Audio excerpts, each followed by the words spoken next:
Okay. Hi. Hi. Hi. All conversations now cease, and they shall be exclusively about the Team X game. Hello, everybody. Hi. It is Sunday. Sunday. And we are going to play some Dungeons and Dragons. Hi, I am Sam Brian, otherwise known as Brian Wiggins. I am the Dungeon Master for this crew that we call Team X, otherwise known as Team Xenagog, an official franchise of Acquisitions Incorporated operating out of Pinedale with exclusive rights to the Chandlewood region. And before we get into the game, we need to do the introductions, and we will start, as always, to my left. It's like, why are we gasping? All the rooms have sucked out of the air. All the rooms have been sucked out of the air. Yes, it happened. This is not gonna go well today. No. What are we doing? Introductions. Yes. I'm played by my Gem Weaver, Tinker Norm Extraordinaire. It is not not my fault. That's all I have to say. I swear, my fingers don't line up parallelly. They're this. I mean, no, I can't do it.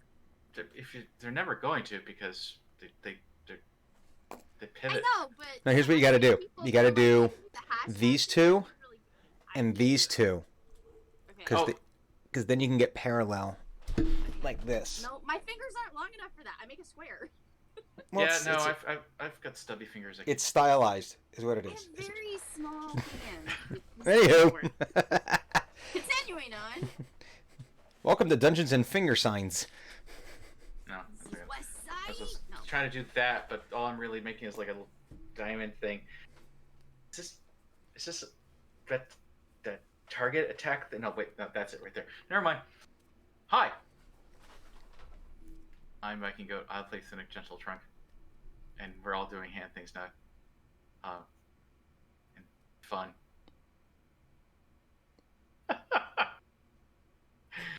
You fools. And Oh, what? Oh, I'm Roz, Purple Monkey Robots, PMR, etc. But today I'll be Eno, the Tiefling Bard. Not the Beefling Bard? No, the Tiefling Bard, Well, who I is mean, also a mouse, I do have a beef with somebody. somewhere. Certainly. I'm sure. Yeah. Sure. Listen, it's conflict. It's the So you know root what of it is. storytelling. Yeah. Where is it? I don't know. Anyway, we're wait, what are we here for? Dungeons and Dragons. That's right. So we're gonna play that. And as you may or may not know, 2 of the 3 members of Team Xenagog are currently mice. And that is not Drenmai. So that means it is Eno and Thunuk are mice. They have not been eaten. Yet. Yet. But in a previous episode, they were contracted to seek out the missing eggs belonging to a green dragon named Lemmy. And they've gone missing. Stolen, one might even say. And their search has taken them to a little secret hidden grove in the Chandlewood along the river that Thunuk remembered from himself as a child being washed down a river because, things happen. And they discovered potentially of where a rare strain of peppermint grew or grows, present tense, and that was one of the clues that they found. And you find yourselves in this grove that is, as I described before, but I shall refresh your memories because it's been a couple of weeks. It is nestled in between the river and the Fire Steep Mountains.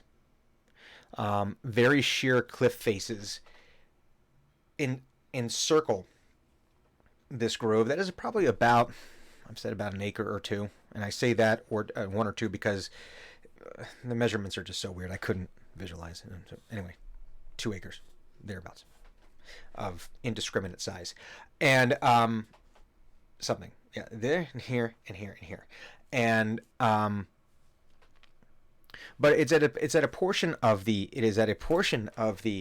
Chalda Wood that is it's near a portion of the river that is wide enough that it almost has its own like separate biome happening here, where there's not a lot of cross pollination happening from things across the river. There's not a lot of critters that are making a constant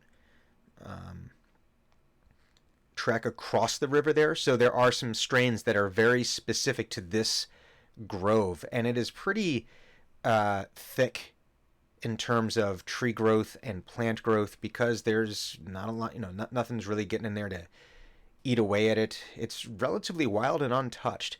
So it's possible for you to move 10, 15 feet and completely lose sight of what was just behind you because of the thickness of how everything is growing. There is no clear line of sight once you've gotten into this area, once you've gotten into the trees. There's no clear line of sight back out to the river. You can still hear it, but it gets muted. It got more muted the further you got in. And you can see that these very sheer cliffs jut up all around this. I'm not going to say that they are unclimbable, because if I say that, then you're going to try to climb them, and then we'll have to do all that. And so I'm just going to say that they are extraordinarily sheer.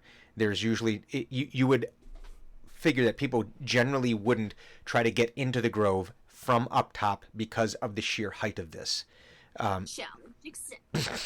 So, but this is where your Bloodhound Gang instincts have taken you. Not the band from 321 Contact. That Bloodhound Gang, the original Bloodhound Gang. If you've got a crime, they've got the time. They're the Bloodhound Gang. Anyway, I'm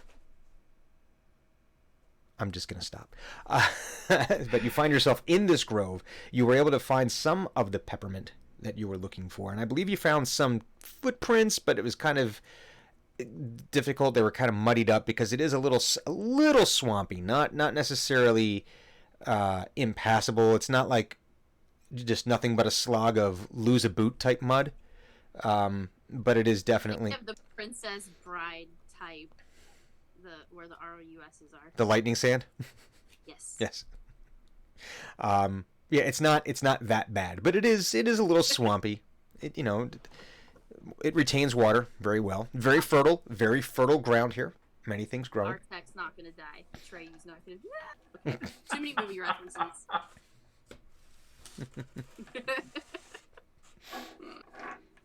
What is your favorite color? Anyway, this is where you find yourselves, Dreadmai and Friend Mice, in the course of your investigation. What would you like to do? What do you need to know? Did we leave off where I went back to bed? I'm trying to remember. No, you had taken a boat down the river. This is after this. We were all asleep. Now we're all awake, and we just arrived at this place. Mm-hmm. Okay. Oh, that's right. We got there. Yeah, you were able to get there. On your boat made of shadow material, and you invented basically a power boat. Yes. No, that goes down in probably one of my favorite D&D creations I've made to date. Better than Sparklefart. Sparklefart's amazing, but creating a way to bullshit a motorboat in D&D is fun. I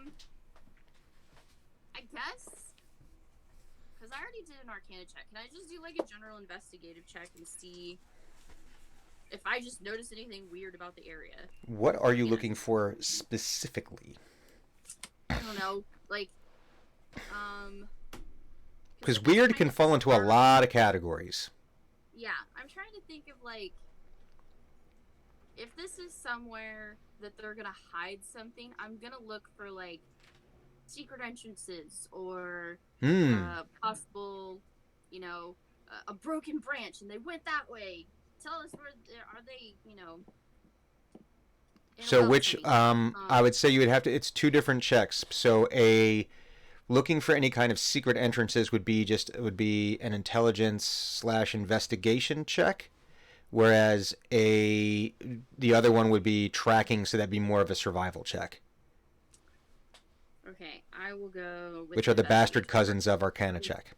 Yeah, I'm more curious about like secret entrances. If this is where they're stashing something, kind of thing. Okay, so that would be not an Arcana check, and an intelligence investigation check. 22. 22. 22. So you're looking for anything that would indicate. Facilitate hiding dragon eggs, or Ah. they are kind of big things. I mean, I can do an Arcana check again if I like zero in on something. Are they being magically hidden? Is this a place of transport? Are they being hidden here? That kind of stuff. So you do not find anything that is indicative of like a hiding spot other than like what you've seen. You can see like there's little spots where like maybe some squirrels hid some, acorns. Give one to Thunuk. Well, you don't know if that's where it is because remember they have all the fake places. They do the fake dig, then they bury it and they keep on digging. I have many squirrels and chipmunks in my forest, and they're all assholes. Every last one of them. You would not believe how many offerings I find on like my car tires. Except for Gus, he's cool. Gus. Yeah, you don't see anything that looks like it would be some kind of hiding spot or like even like a rearrangement of natural flora in order to make said hiding spot.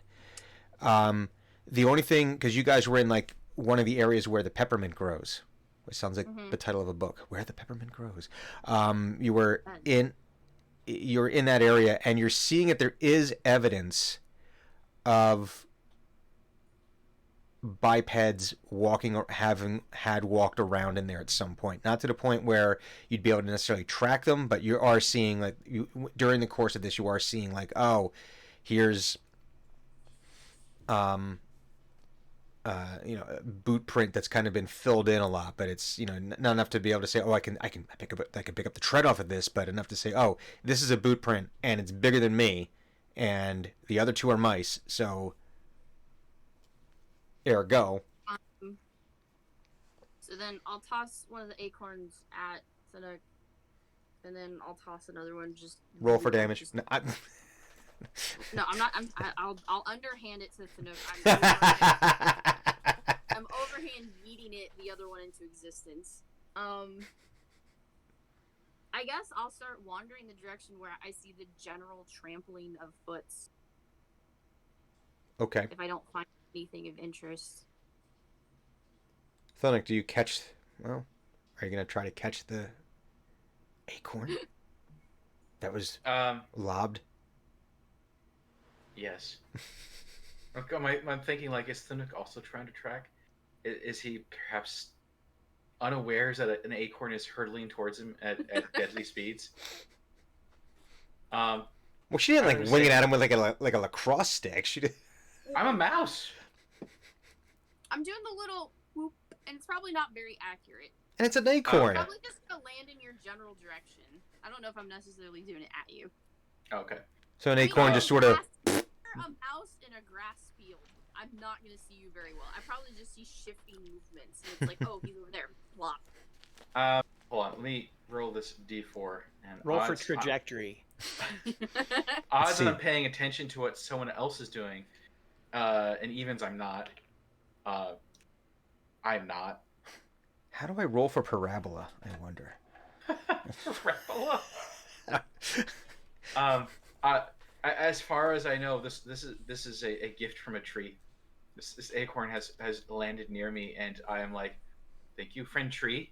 This is a very nice thought of yours. I will find a nice place to bury it so that one day one of your sirelings will he doesn't say things like that. So one day a small tree will come up and it will be your treeling. And he starts looking for like a pocket to put it in. He's like, I have no pockets. But you got to figure the acorn for a mouse is this big. Acorn is this big. So this is like the equivalent of you holding like a normal sized person holding about a beach ball. Yeah. So it's like pocket, and it's just like it's. The backpack has changed to fit form, right? Mm-hmm. So he's strapping it to the backpack. So it's like he looks like He lashes it to the back.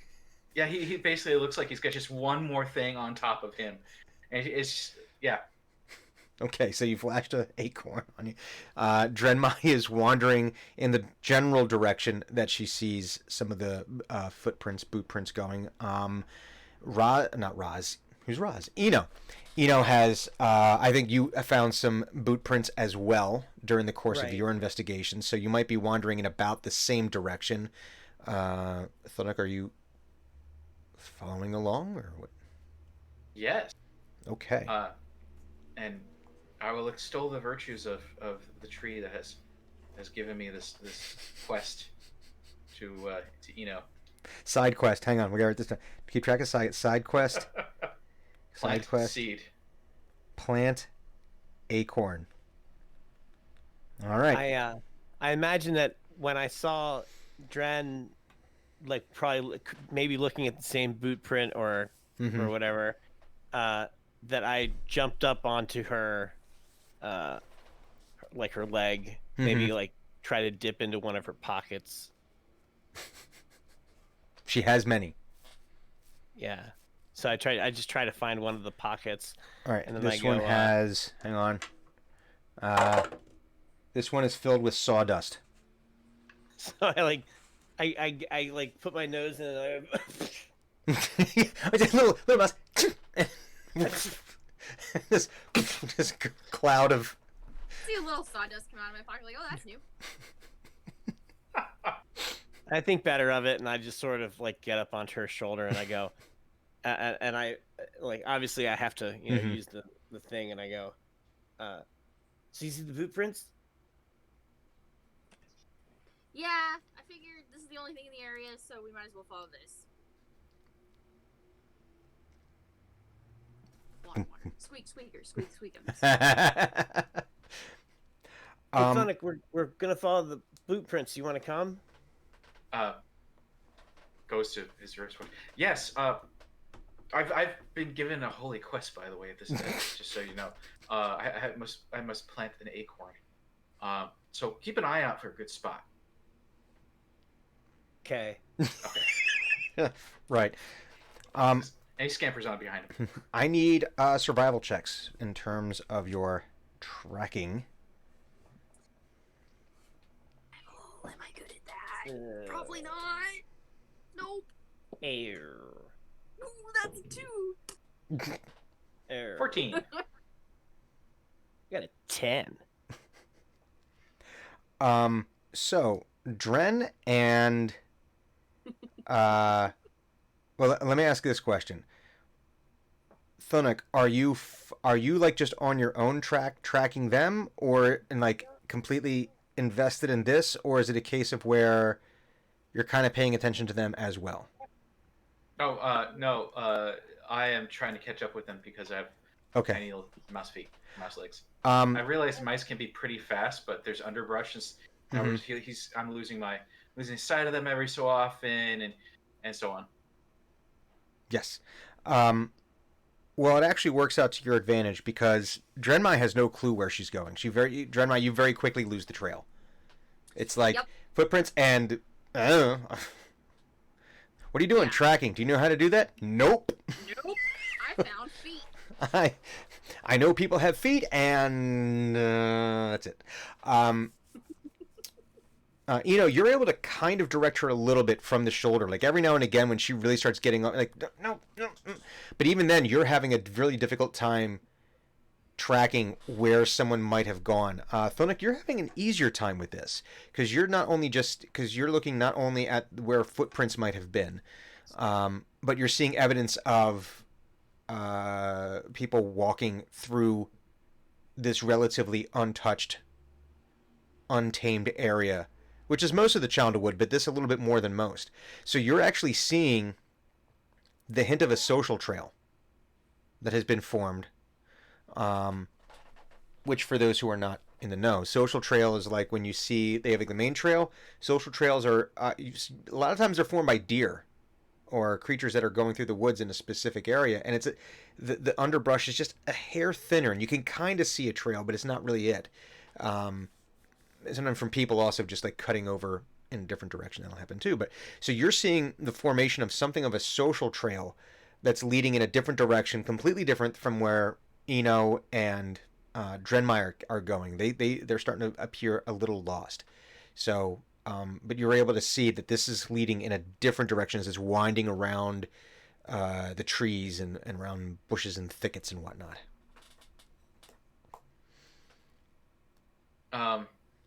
As I am catching up with them, I am following the trail, and I'm sort of thinking maybe they're following a different trail. But so I'm gonna speak to them over the Rocky Talk link and say, I found another trail. It goes this way. I don't know about which one you guys are following. Which one are you following? I'm not sure. Thought, yeah, let's go that way. And as soon as he says, "Let's go that way," I just bolt down that direction. In the direction you were tracking? Yeah, along the same path that I'd found and I was going down. I start to steer Drenmai that way. Like I tug on. You start to ratatouille her towards where she needs to go? Yeah. It's a viable means of control. So you're able to... Thunuk, you're able to see where people have walked before. Often enough. Well, give me a nature check to see how much your nature senses are tingling. 6. They're not tingling a lot. Probably because your fight or flight reflexes are too heightened right now. We said we're mice, so we get bonuses and stuff like that. We get advantage on stuff like that, don't we? You get advantage on checks that are involved with smell. Sure. Nature. Okay. Yeah, nature's a different skill. Like trying to make that connection is a different. Okay. So but your fight or flight, your limbic system is just Yeah. Is just going. Amygdala, I think that's the part, right? That's the part of the brain that's all lizard brain, fight or flight, or freeze thing. Yes. I think so. But so you're focusing on the trail and you're moving around. And it takes probably a good 20 minutes of following the little clues here and there. Right? See what I did there? Get it? Huh? But following them all around. And eventually it comes to one of the cliff walls, this trail, and it just sort of ends. And at this cliff wall, you can see the grass has been stamped flatter in this area. So it looks like it's seen a lot more traffic in this general area along the actual cliff wall. And it's about a 10-foot diameter or so near the cliff wall, where it's just, you can see there's been a lot more foot traffic here, and this is not normal. This is not like, oh, maybe a deer has come by here a lot. This is people, or something along the size of people who do this, because generally speaking, most creatures in the forest don't leave this much evidence of them being there. But this is a case of we're right at the cliffside here. But that's where the trail ends. You can't seem to pick it up again.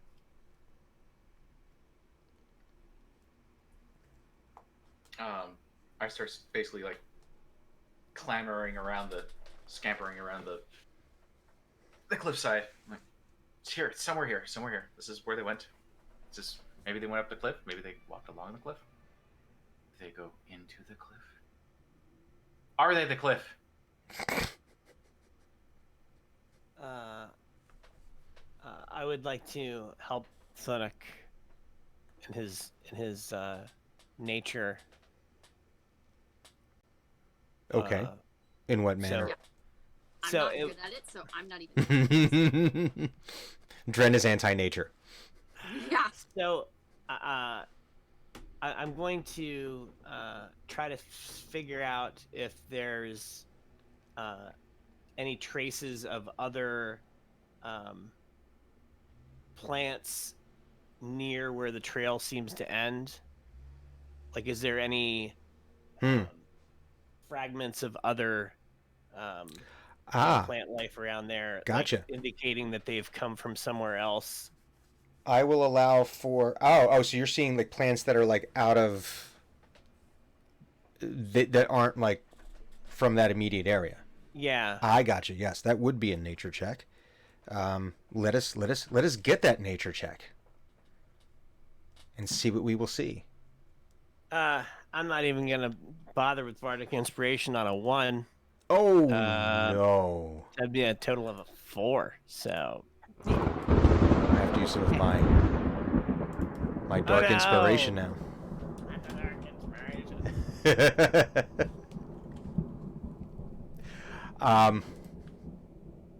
Josh, Yeah, if you would be so kind. I hopped down off of Dren's shoulder and I kind of joined Thunuk, and I'm just like, I don't see anything. Squeak, squeak, squeak. I guess as the tallest one of the group, I'll give it a gander.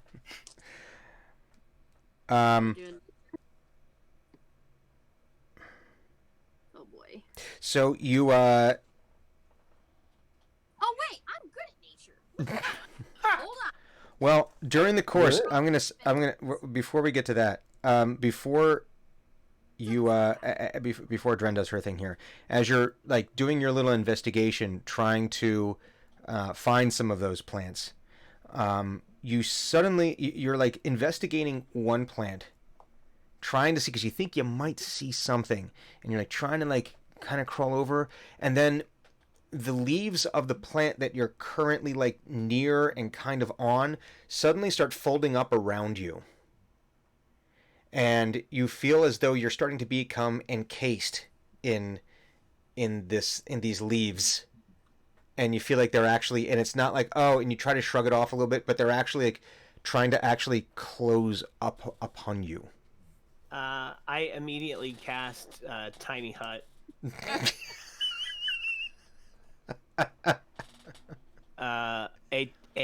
Well, it's not 10 feet, but a immobile dome of force springs into existence around and above me and remains stationary for 8 hours.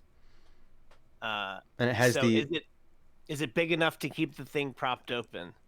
Yeah, because it has the enemy filter, correct? Yeah, so basically it can't be like penetrated by anything, like it can't be, and it's like, does it say what happens? I'd be curious, like, does it say what's the casting time on it? Is it instantaneous? Okay. And does it say like if you have an enemy standing right next to you, does it push the enemy back? I'm just curious. I mean, I'm not I see what you're trying to do. Yeah, it says like if an enemy approaches you, they can't get through. But what if they're already right there? So creatures and objects within the dome, when I cast it, can move through it freely. All other creatures and objects are barred from passing through it. Spells and other magical effects can't extend through the dome or be cast through it. So in other words, I can't cast something through the dome outside, and nothing that's cast outside at me it can get through it. So in this case, because it doesn't have that repellent power, it would actually just form up around you, as opposed to being like a force field that comes out and forces anything out. So in other words, if you had an enemy standing right next to you and you cast this, it just sort of appears around you, and now the enemies are in there with you. No, it doesn't. It doesn't quite work like that. It's only. Let me see here. 9 creatures of medium size or smaller can fit inside the dome with me. Yeah. The spell fails if its area includes a larger creature or more than 9 creatures. Nope, doesn't have that. Okay. Let's see. Creatures and objects. Yeah, because it's let's see, tiny. So basically, it's tiny. How come my one's? Why? Yeah, it's just called Tiny Hut. It's a level 3. Is it in the players? It's not in the players manual. Mm-hmm. Time stop. There's two different Tiny Huts, but I'm just using the plain Tiny Hut. They're both the same spell. I don't know why they do that. I don't really know what the difference is. There's like Leonidas's Tiny Hut or some other shit. Source is PHB. So Does it say what page? I'm just curious. I'm just trying. no, it doesn't say what page, but so I mean, like you can cast it as a ritual, but you can also just cast it. Yeah. You got it's one of Thunderwave, those. time stop, and then it goes right to tongues. Well, Tiny Hut's also like I think a wizard spell. No, I'm just in the in the. It's Index? page 255. Thank you. Let's see, You're 255. welcome. Creatures 250. and objects within the dome, when you cast a spell, can move through it. So, is What? that creature within the dome? Player's Handbook 255. It's not there. Oh, Leoman's Tiny Hut. There we go. Okay. All Well, right. that's the other Yeah. one, which I think is technically the same spell, but Okay. Is Leomund supposed to be one of those named characters from the Well, the it's first a- D&D game? For this one, Kenster? it's a 1 minute casting time. So I don't know. my understanding is that's if you're casting it as a ritual, but maybe I'm wrong. Maybe it No. is a 1 minute casting time. So if you Not cast in- something, as a ritual, you don't use a spell slot. It just takes you Right. it takes you like 10 minutes to cast it. But this one, casting time is 1 minute. So if you cast Okay, this, so I can't cast it. So I'm not gonna. I can't cast. yeah, that would not work in this situation. But Not it's not for the purpose which you are attempting Alright. to. Yeah. So and it's not like hurting me. As of right now, no, but Like, you can kinda feel like goes it's around yeah. And let me get a perception check from the other two members of your party here.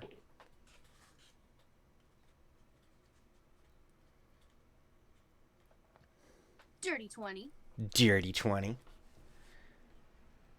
And 19. how 19. You both hear a rustle of plant matter, and you look over and you see that where Eno was, it now looks like a larger than average Venus flytrap is attempting to shut its maw upon him. I think I would cast Ray of Frost at it. Okay. So yeah. You see like the tail like flickering about, and there's like a moving pouch within the Yeah. leaves. Fucking, it's horrible. Okay, it's a 14. It's a 14 hit it. Yeah, you're inside it. I don't Okay, good. I don't know, what's the AC of plants? I used Bardic Inspiration because I rolled a fucking 3. You know what? Don't even, take that back. Don't use your bardic. You're Oh, inside the damn thing. So you can have your bardic inspiration back on that. I'm not going to make you burn in bardic inspiration to hit Ray of Frost when you're inside. It just went. Pew! Like, You threaded the needle and got it like right between the spines of the leaf, and just, how did I miss? I couldn't do that if I tried. it's 10 points of damage, and the target speed is reduced by 10 feet until the start of my next turn. Oh, that's gonna be a problem for this thing because this thing's fast. Now, the plant uproots itself. The leaves the leaves themselves frost over and crystallize, and it gets so top heavy that it just hits the ground, and the leaves shatter around you. And just the Scamper out.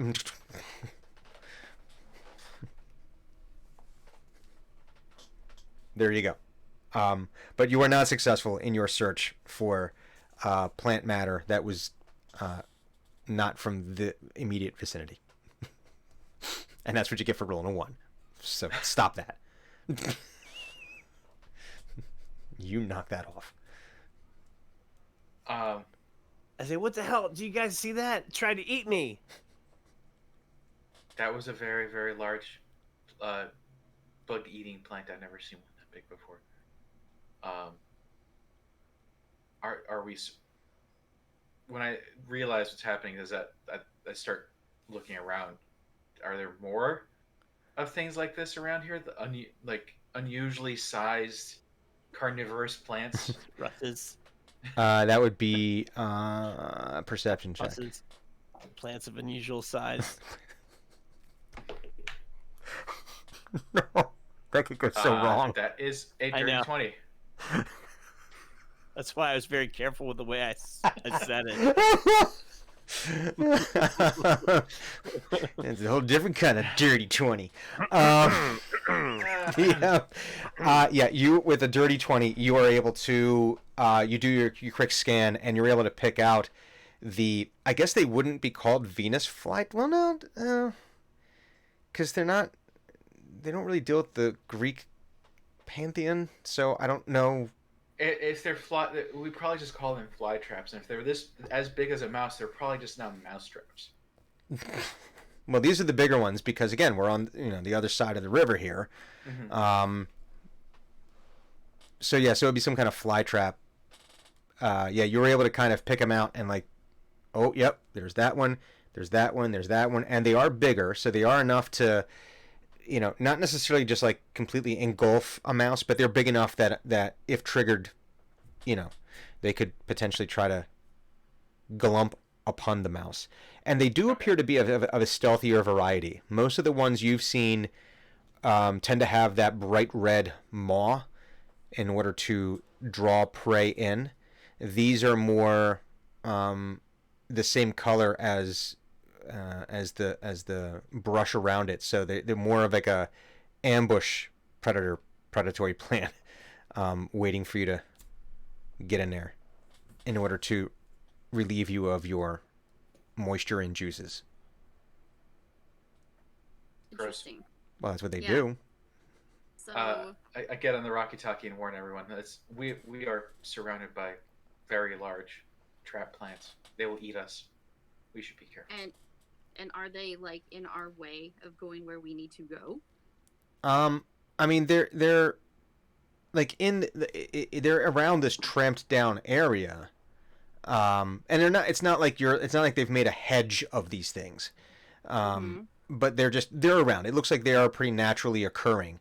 It's just that this happens to be a place where many of them have taken root. So it's but now that you've pointed it out, you'd be able to avoid them. Because once you see them, it's like, oh, that's what that is. It's not like they're not like the trapdoor spider of plants, where you're just going to keep on walking by and watching your friends get eaten. Now that you've seen it, you could point it out, and everyone would be able to see As what these. You. Nothing. Yeah. But it's obscuring our vision from possibly seeing more tracks. I mean. Not these plants specifically, just the general brush around. He happened upon one because he wasn't paying attention, and his player rolled a 1, and for that he must be punished. But so. Well, then I'll do my own investigative check to see if I can find or continue my following of foots. Following of foots. So this would be another. For the following of foots, it would be a survival check.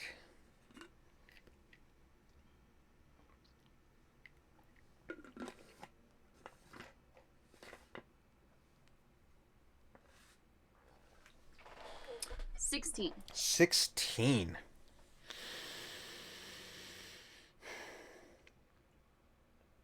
It seems that all of the there's some social trails that lead. Like a couple more social trails, like 1 or 2 more that lead from this area.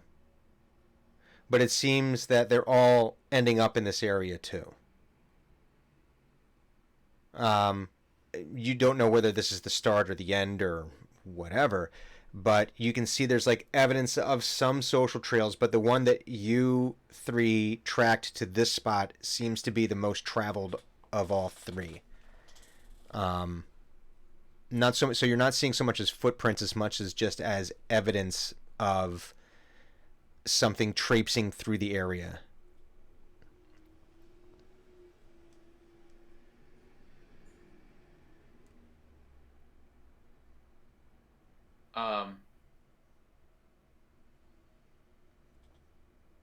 So Nick looks for a high vantage point to see if he can figure out where they intersect.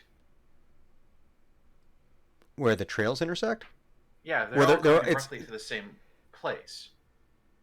Oh yeah. Oh, okay. So yeah, I mean, you have this clearing right by the cliff, Right. and that's where all the social trails seem to be leading into this clearing. Into the clearing, but like towards the cliff? That's So, what I'm getting at. so you have Like- the cliff No, I understand that. clearing. Imagine there is a hub in a wheel. Yeah, I want to find where the hub is. that's the clearing. The entire clearing is the hub. Yes. Yeah, this clearing, this tramped down area, Yeah. where the grass has been flattened out by people having walked here, that's right up against the cliff. This would essentially be the hub of the wheel. Okay. Yeah. Do we hear any amount of animal noise? Perception check.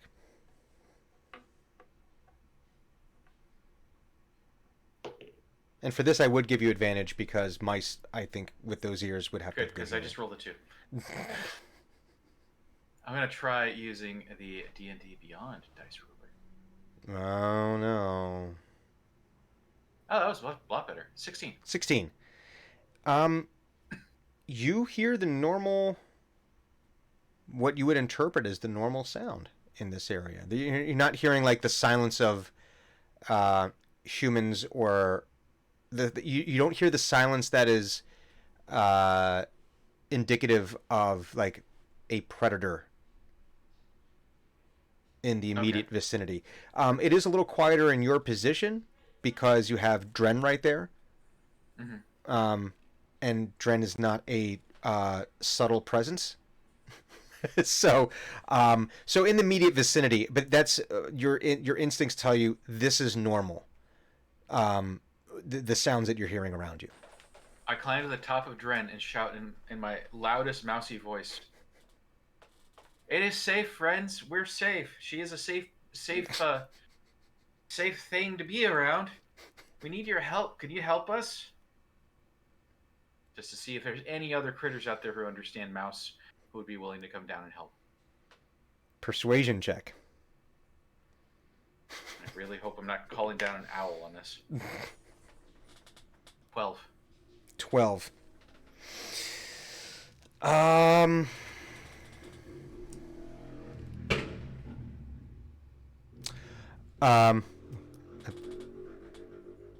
Dirt bike backfired. Yes. Nothing bad happened. There it goes again. That's what happens when you don't take care of your shit. This is why you don't have nice things.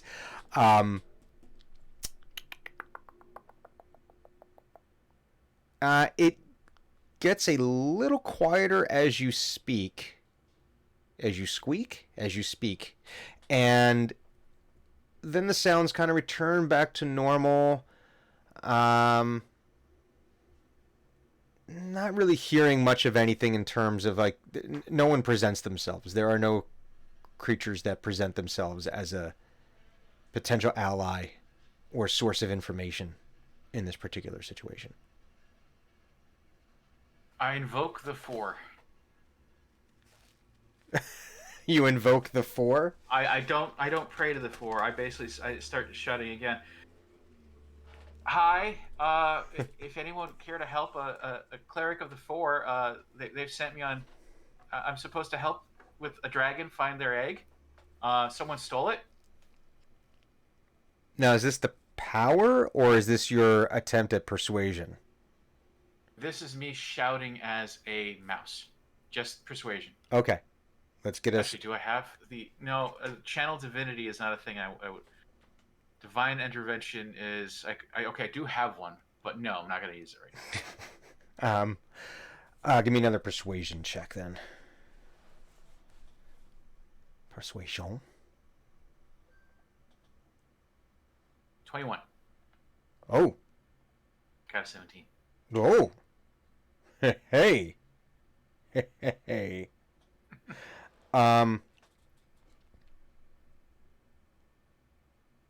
So you make your speech, your entreaty upon the creatures of the forest, invoking the name of your deities, Diet. It's very confusing. It's a whole thing, and it goes silent again. But this time there is the slight rustle of some leaves, and a great horned owl, the size of Drenmai, emerges from the branches and alights in front of you. Silently. Because, owl. And this looks like a very old owl. And the horn's very, very proper, pronounced. And it, takes you all in. And then eats you. Ooh, snack. Just looks at you. Who? Hi. I'm Thunuk. This is my friend Drenmai, and this is my friend Eno. We're not usually mice. I'm actually a furbolg. How are you doing today? Who? Oh wait, hold on. And I cast speak with animals.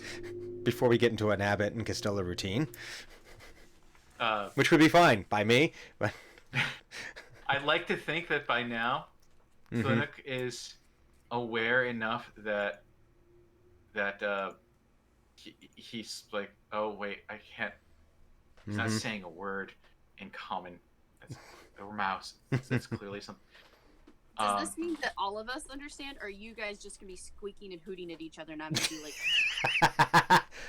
I gain the ability to. Like... Yeah, it's not like a blanket effect. Yeah. It's just I gain the ability to comprehend and speak with. So squeaks and hoots it is. So you might hear squeaks. You might hear like squeaky hoots coming out of a mouse. Who knows? Squeaky hoots. Squeaky hoots. That sounds like a dietary issue. It's when you have too much fiber. You get the squeaky. You get the squeaky hoots. Why can't he come out today? He's got the squeaky hoots. Actually, I'm just gonna take the level 1 slot. Level 1 slot. Speak. I speak with the Speak with plants. Speak with animals. Yeah. You get to comprehend and verbally communicate with beasts for the duration. The knowledge and awareness of many beasts is limited by their intelligence, but at a minimum, beasts can give you information about nearby locations and monsters, including whatever they can perceive or have perceived within the past day. You might be able to persuade a beast to perform a small favor for you at the DM's discretion. My favorite words. Right, okay, so you cast your spell. And so now you're able to speak with you. What has happened to you, dear boy? Oh, hi. I'm not entirely certain. Well, my friend Eno and I were turned into mice rather suddenly. I think I think I wasn't turned into a mouse by accident, and my friend Eno wasn't turned into a mouse on purpose. Quite a predicament you find yourself in.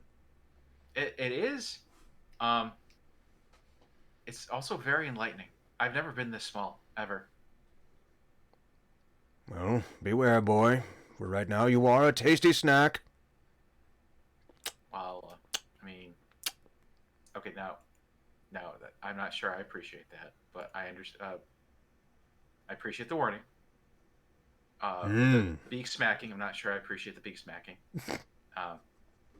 It does drive home the concern now, actually. You're not planning on eating us, are you? Not at the moment, no. Okay. Okay. Yes. So on about the thing. So yes. I didn't catch your name. Because I did not throw it. That is would be a strange way of sharing a name. That's true. But yes. Hi, I'm Thunic. This is Drenmai, and this is Eno. You may call me Wizen.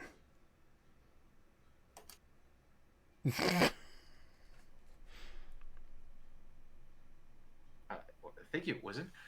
Would you be available to help us and find a dragon egg? We think it may have come this way. A dragon egg? Yeah, you know that peppermint that pretty much only grows here? I smelled it in the dragon cave. In the cave where the egg was stolen from. And we see all these little footprints and people prints and paths, and they all go here, but we don't. Oh, they're from those awful creatures that come through here and constantly thrash about in the woods, make all sorts of noise, disturb my sleep. I'm nocturnal, you know. I'm usually asleep right now. They always wake me up whenever they come here. Make a right mess of the place. Or they wouldn't be sort of like big doggy-looking people. No, not them.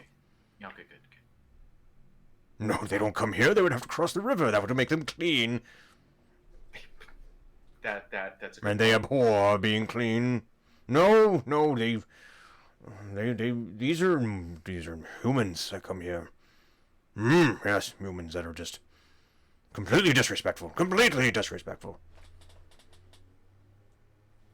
no good. That's just rude. Incredibly. And improper. What are they normally doing when they're here? I mean, did you see them recently? I believe.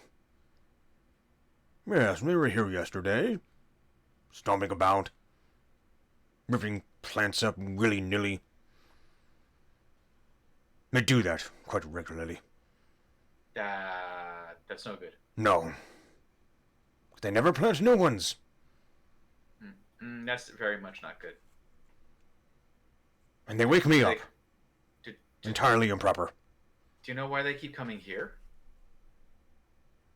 How could anyone ever understand humans? Who knows why humans do what they do? Mindless creatures they are. Primitives. I've been around. Unenlightened. Unimaginative. Sometimes usually just do things for the same reason we do. You know, hungry, tired. Other things. But yeah, no. I do like to be in cities, which doesn't make any sense. I never understood cities. Do they come up? Do they come from up the cliff, or do they hang out like near the cliff?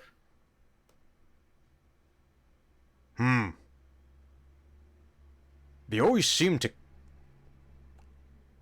come from this area. I don't think I've ever seen them arrive. I only hear them, and by the time I wake up and see them, they're tramping through the woods and making all sorts of waking me up. Huh. It's terrible. Strange. I'm old. I need sleep.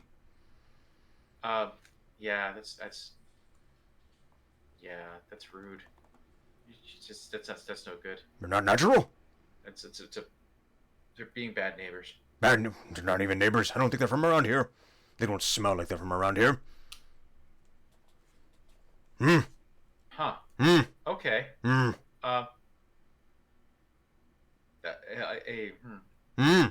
Well, I'm gonna try fixing this problem for you. But see to it.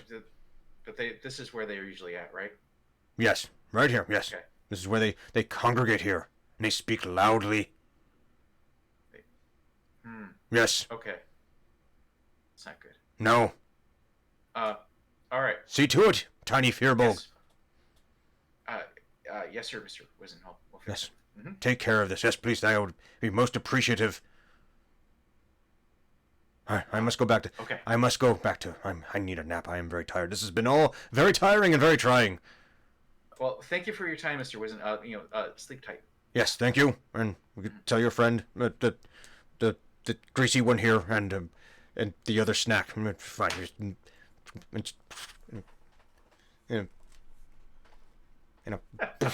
like feathers and up and back up into the trees.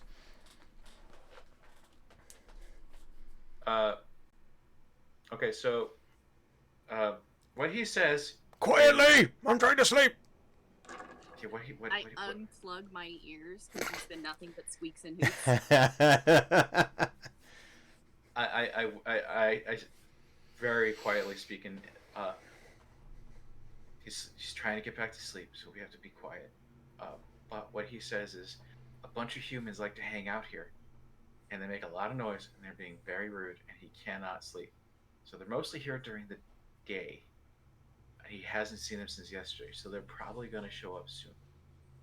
But he doesn't know where they come from, just that they kind of appear here. So maybe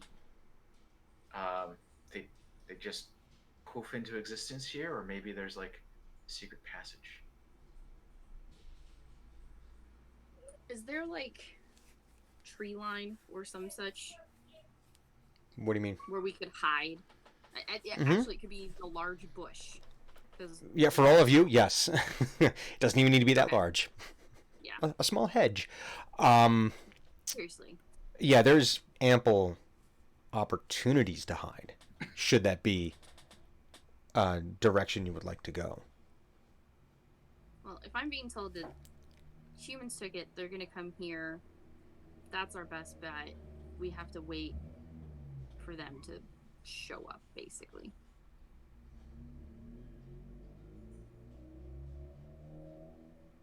So I you're gonna- guess. Yeah, okay, go ahead. Yeah, Go ahead. Go ahead. I'll just relay to them, be like, I guess we have to wait, and we'll just I'll send Razi up into the sky, like way up there, so he can see if they come from a direction, Mm-hmm.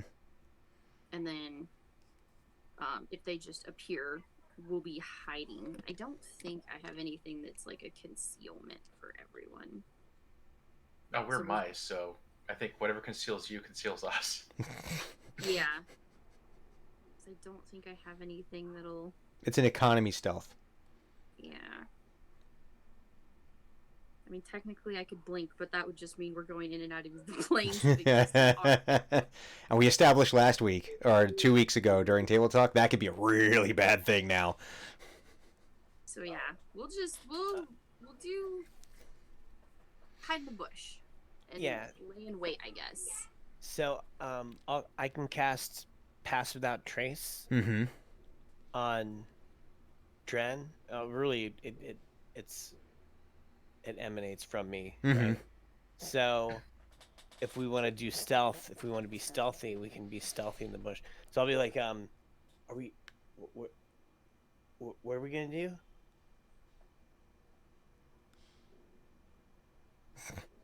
Push the wrong button. I pushed that button. Be like, okay, we gotta wait for these humans that Gus and the owl said should appear to be here, and I guess we're just gonna hide and then see where they go from, or over here, possibly what they did with the eggs. Hopefully. Okay, I can make it easier for us to hide, Okay. and then Perfect. and then I cast the spell. How long does the spell last? It lasts for 8 years. No, it lasts for an hour. It lasts longer than most statutes of limitations. That's Yeah. why it's so good. A veil of shadows and silence radiates from me, masking me and my companions from detection for the duration. Each creature I choose within 30 feet of me, including me, has a +10 bonus to dexterity stealth checks and can't be tracked except by magical means. Except Each creature by that receives magical means. this bonus leaves behind no tracks or other traces of Like it. damage. So you cast the spell, and immediately it's almost like the world has been wrapped in soft warm wool, and just everything goes muffled. Like you can hear it, but it's weird because you can still hear everything fine. It's not affecting your hearing, but you can tell it just everything. Just you feel sneaky.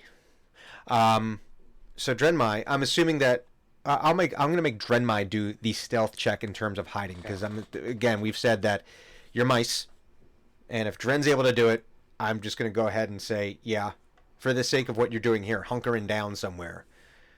Mice are already experts at this. So I get plus 10. Plus 10 on top of it's plus 10. Plus 10. On top of Plus any 10 other. on top of whatever you have. Okay. Yes, so 31. A plus 10. You vanish. I am the knight. I am the knight. Dren pops a squat next to a bush. The bush is now twice as big. Who knew? Well, yeah, it's very much you ghillie suit up, like magically ghillie suit up. This is like oh, you know what it's like? I naturally look kind of grody, so I just kind of blend Dirt. in with the environment. It's like when Frodo throws the cloak over his head, over him and Becomes Samwise's head, and he rock looks like a rock. Yeah. In Lord of the Rings. So yeah, it's very similar. You just hunker down and you feel, for whatever reason, whatever confluence of events, the way the stars and planets are aligned in the sky, you feel zero need to move. You don't feel twitchy. You feel like you can just sit. And this is a thing for Dren. This is different for Dren, to be able to sit still and not move. And you hunker down and Razi is doing his thing. He's scouting around. Every now and again you see a little glint of sunlight off of him. But you would only know to look for it if you'd only see it if you knew to look for it. And hang on here, let me see. Excellent. And you sit like this for a couple of hours. I would count this as a short rest, if that helps you with anything, because you're just sitting. But you sit there for a couple of hours with just nature ignoring you. It's out there, you're seeing bugs and hearing everything, and it's almost as if you're not there. And you feel, all three of you,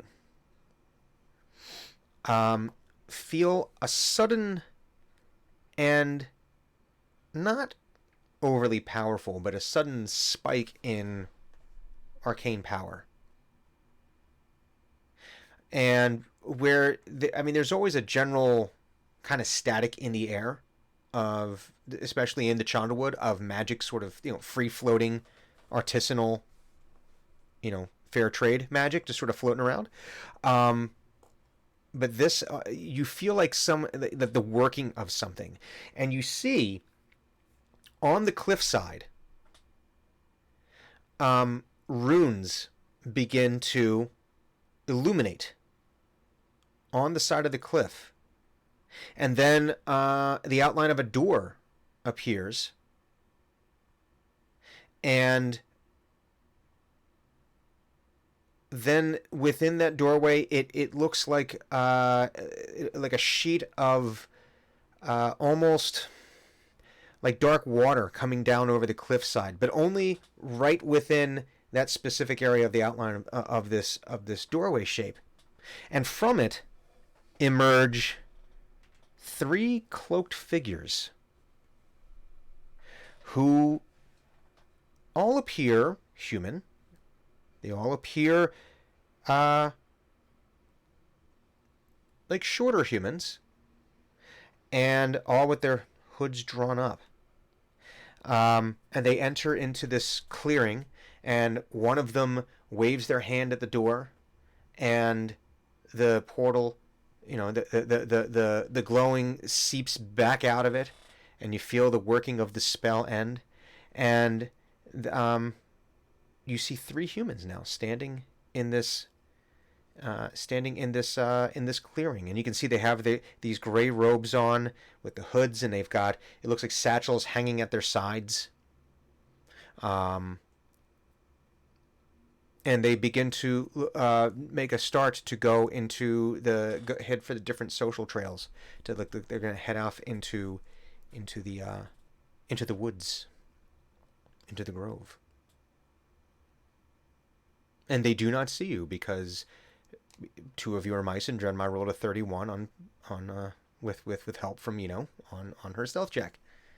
So like one of them can like walk right past, just like Rambo style, right? Like where it's just like they walk like right by, and there's not even like a hint that they have even an inkling of an idea that you are right there.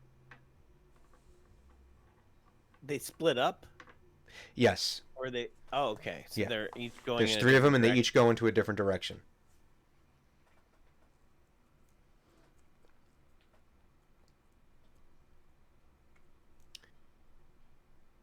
Okay. So yeah, after they kind of walk a little ways away, I whisper into the thing. Mm-hmm. I go, should we follow one of them or split up and follow all of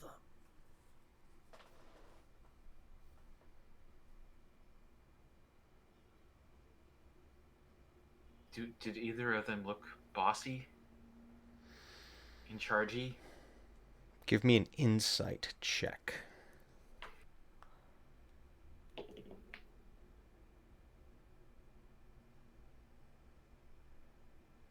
forgot to get a plus 12 on insight. Wow. 23. Jeez. You okayed an unearthed Arcana feat a while back. Oh, did I? Yeah. I'm gonna have to revisit that decision. No, that's perfectly fine. There, you noticed one of them gave very subtle, like a nod of the head under the hood. So you could interpret that as being the person who has more power, social standing, however Thunuk would interpret that kind of thing. More in chargey. A bossiness to them, perhaps. Yes, but there was one that you did pick up on that. That had a little bit more oomph. Gonna get onto the Rocky Talkie and say, I think we can follow that one. He looked like he was telling them what to do. I'm gonna cast Pass Without Trace again. How long does it last? An hour. Oh, I thought it lasted. Oh, longer than that. Okay, yeah. No, I said an hour. Yeah. 8 years. 8 years. Well, that's if you catch it. If you cast it as a ritual, then it's yeah. Okay, so Pass Without Trace again, and so Drenmai would need to, unless you're all walking separately. If Drenmai is your What? I'm in a non-sawdust pocket right now. A non-sawed. Okay. Yeah. Yeah. I'm just gonna ride on it seems like turnabout is fair play. Thunuk is basically just gonna ride on Drenmai's shoulders or head or something. Seems fair. Yeah. So Drenmai, I need you to make a stealth check. Back. Okay, stealth check. Stealth check. And I still have Pass Without a Trace on me? Well, he just cast it. I He just recast cast it it again. Refreshed Okay. it. 21. Yes, and that's with the plus 10? Mm-hmm. Wow. I know. I rolled a 6. Oh, wow. That spell's coming in handy. Yeah. You were able to scuttle around the underbrush without disturbing any nearby plants and leaves and branches, and nary a sound is emitted. You're able to find all the very soft spots to lay your feet, and you're able to follow one of these becloaked figures as they follow one of these social trails, and as they're walking along, you can see every now and again a hand goes out and plucks It'll pluck a flower here, down here. It'll grab maybe another plant and try to like get one of like a little bulb out of something out, and all the time putting it right back into the satchel. As they're weaving their way through these social trails. And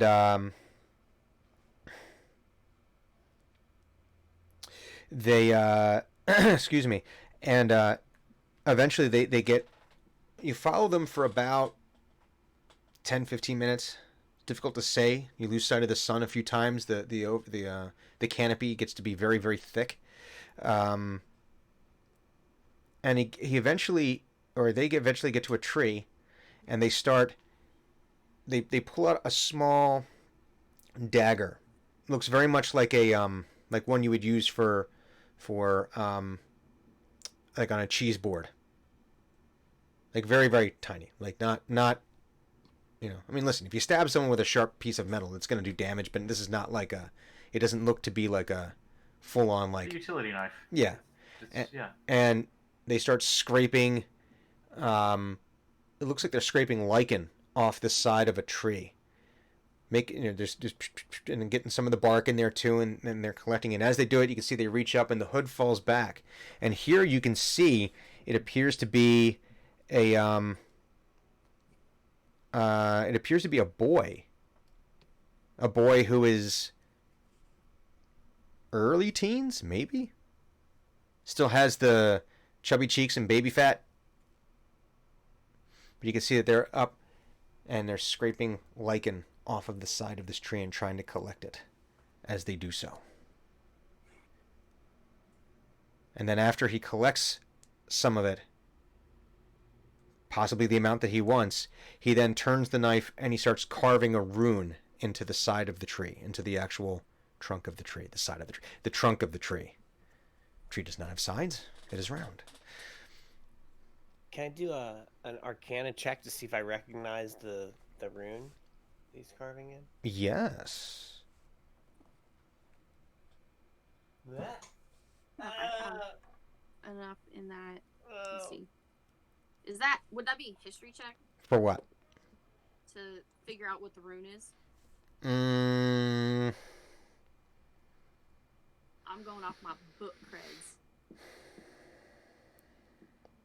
Yeah, if you can.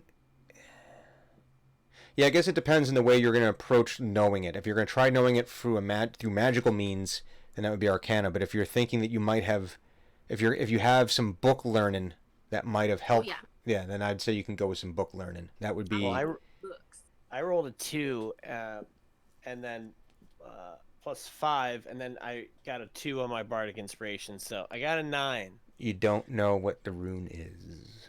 I also rolled shitty. I'm gonna use one of my points to reroll matters to me. And let me pull up your. Let's see. Stay You on know, the table. That's where's much better. 25. Nice. So much better than a 3. that is a 25 is much better than a 3. It is much better than a 3.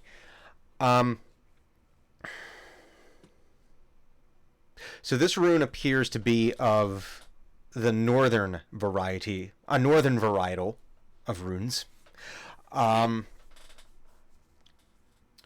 And while it doesn't have the way that it's being carved into the tree, it does not have a direct analog to any specific thing. It does bear resemblance to a symbol that has been used to signify winter. What time of year are we in? Fall. Okay, they're early.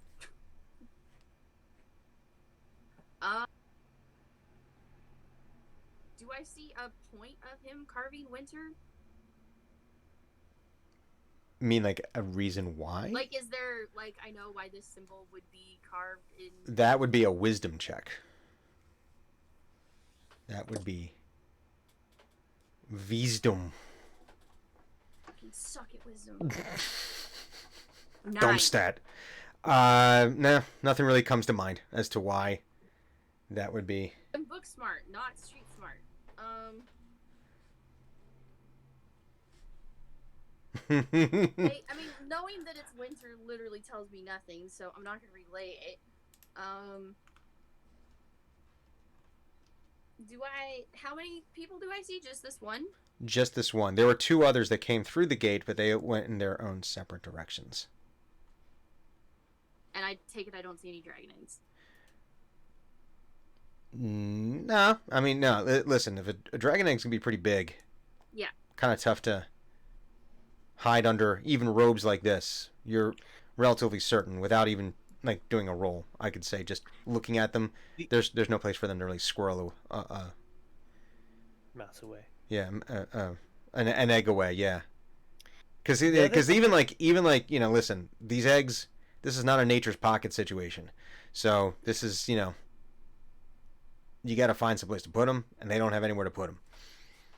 The other thing that I wanted to do while he was going to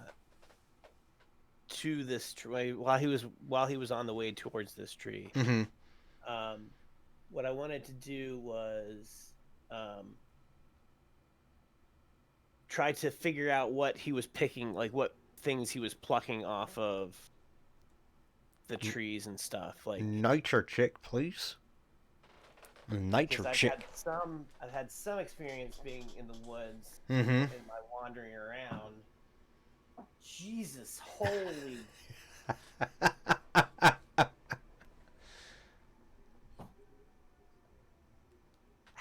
No, just fuck it. No. I rolled a 2. Nah, you're too Yeah, too distracted. He's too quick. The fingers are too distracted. Get it? Yeah, to really see what was going on there. I'm being punished. Yes, you are being punished today. But you know what? Why don't we do this? Why don't we take now for our break? Okay? So that way you can cleanse your dice, do whatever it needs to happen with those dice, so that way they start behaving in a more, they start being more gooder. What? Gooder. More gooder. Okay. Yeah.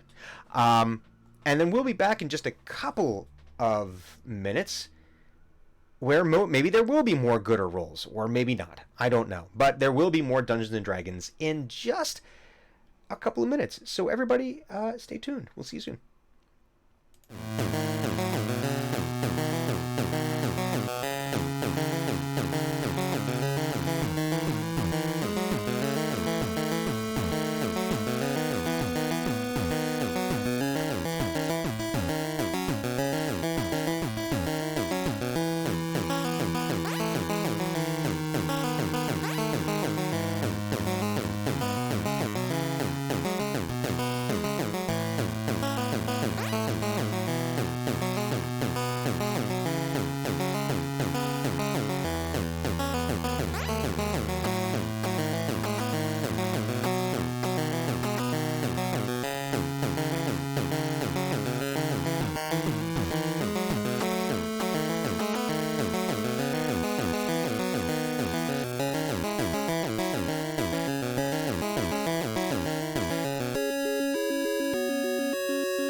Hi, everybody. Hi. We're back. We're back. We're back, but we're not Are we any. really? We are, but we're not any more famous than we were just a few minutes ago. It was a missed opportunity. Sometimes, you know. For the listeners at home, a bot showed up in the chat, promising have- wealth and fame. They did not promise might have wealth. been a They demon. just said fame. The wealth is It might assumed. still have been a devil of some sort. If it's assumed, because if you're famous, it means you have money. Uh, Actually, the word was far house. It wasn't even. did my mind autocorrect that? Yeah. They're trying to get around the spam filters that Twitch has put into place to stop Wow. that bot bullshit. Yeah. That's fantastic. I'm curious if anyone ever. Anyway, no, that's a whole table talk thing. So New Uh, thought, new idea for possible popularity thing. Team X on TikTok. We're famous. Probably not. I got TikTok famous for like 5 minutes and it sucks. Don't do it. It gets I just weird laughed. really quick. It's funny in my head. No, it's fine. But anyway, table talk stuff. Anyway, back to this whole D&D adventure thing.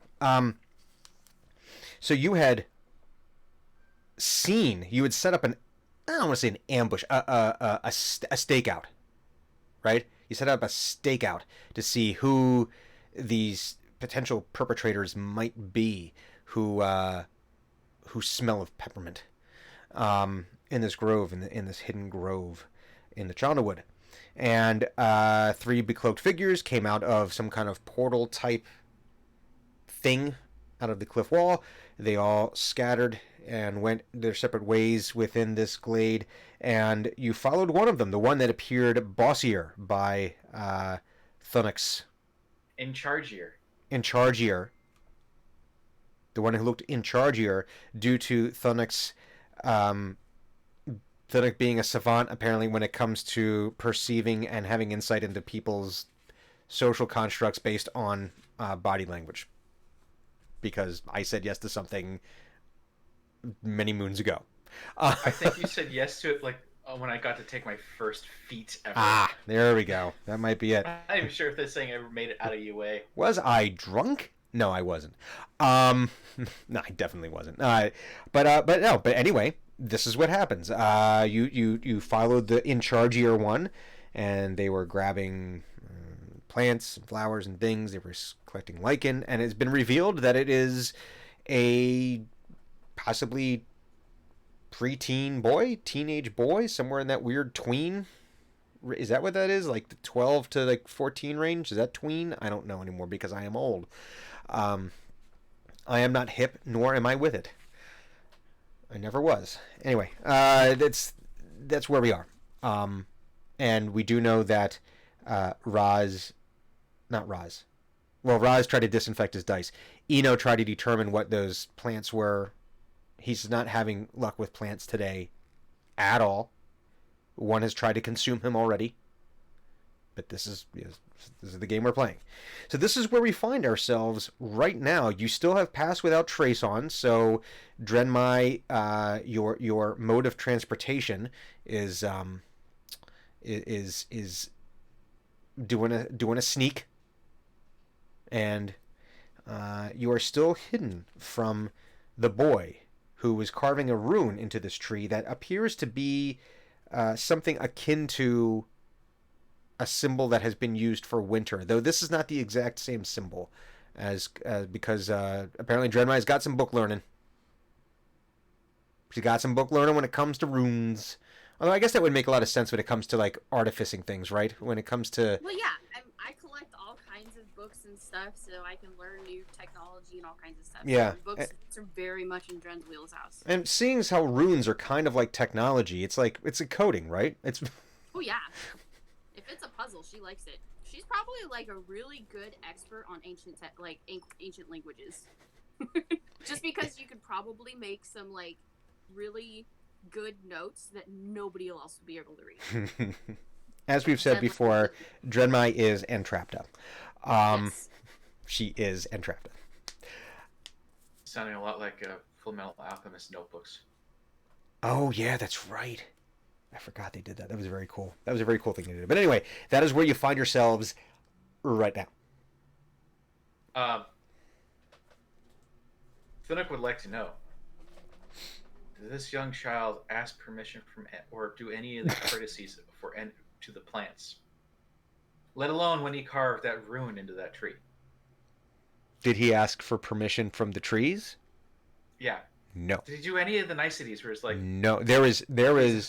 was there a please or thank you at any point? Oh no. No. This was just. This was just take. As tweens are known to do. Squeak, squeak. He's being very rude right now. So we need somebody needs to tell him how to be how to properly interact with plants, as he's being very rude. Are you so angry that you forgot to talk into your gauntlet? Yeah, he's Okay, squeaking. I understand it though. Yeah. But you can probably figure out that these are angry squeaks. I get that you're mad, and I like try to offer you food or something. Well, listen. That is always going to be a correct answer with Thunuk. Yeah. All right. So when Thunuk says that, I think for a second, and how far away are we from the tree and from this boy? About 10 feet at this point. 10 feet? Okay. Yeah. I'm going to use. I guess we'll go with minor illusion to make a frowny face on the tree. Like to make the tree look like when they have those things you can put into the tree that makes it look like there's a face in the tree. Yeah, but it's gonna be kind of like this sort of face appears in the tree, and it's gonna look unhappy. It's like, it's gonna look at him. It's gonna be looking at him. Oh, so this is like the Ent is waking up. Yeah. And all right, so you do that, and it. It does the. I imagine there would also be a. Yeah, like I can cast that, and then I can make it make a sound too. Like I can cast.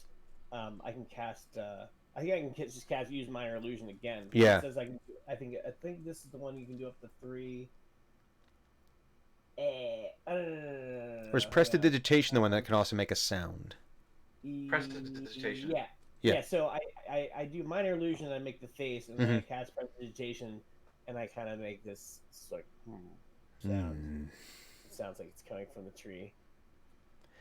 And he's like carving, right? And the face forms like directly in front of his face. Because you're not carving like this. He's in there, and all of a sudden he he does the whole like involuntary like on his just ass over tea kettle, boom, on his keister, what? And just completely just like hyperventilating, like jump scare in the best possible way, right? You freaked this kid out. So I cast minor illusion again. So the face is going to go away, but he's going to hear. He'll hear like a whisper. It's like it says, "You ask for permission." Oh. First. Like it's almost like blowing through the leaves of the trees. Just it's like the wind. It's like being carried on the wind. Oh. His ear. Yeah. Actually, if you build it, he will come. But yeah, if you build it, he will come. Ask for permission, asshole.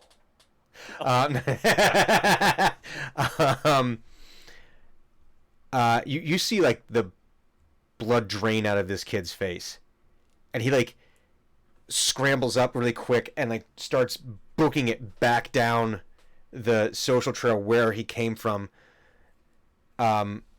He's making tons of noise. Just booking it as fast as his prepubescent legs can take him. You're trying to because this ain't normal. It ain't normal.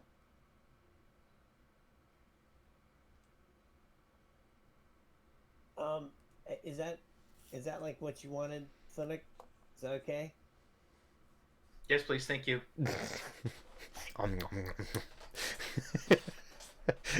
Whatever morsel of food, he's like spinning it around. I'm just talking through a full mouth. Can I get a perception check from everyone? Yeah. Can. I Oh, guess. hey, better. Yeah. That's 7. 7. Okay. But -1, so it's 17. Okay. I got a 22. Still rolled good enough to make up 22. for All my- right. Well, as we know, Thunic is like he's rage eating right now, right? So there's a lot going on there. A lot of opposing forces at work there, so he's not paying attention to much of anything. I just casually toss my die off of my notepad to have it so it's space to write. It's a 20. Yeah. Well, you needed that a minute ago. Doesn't do you any good now. Sorry, man. Just doesn't. But Drenmai and Eno, you do notice that it appears that when he fell down, when he jumped away from this thing, from the tree waking up, the illusory tree waking up, that some of the contents of his bag, his satchel, had spilled onto the ground there. And then he didn't bother to pick. He like grabbed a bunch of stuff, but he didn't grab everything in his haste to get away. Are there any other people around?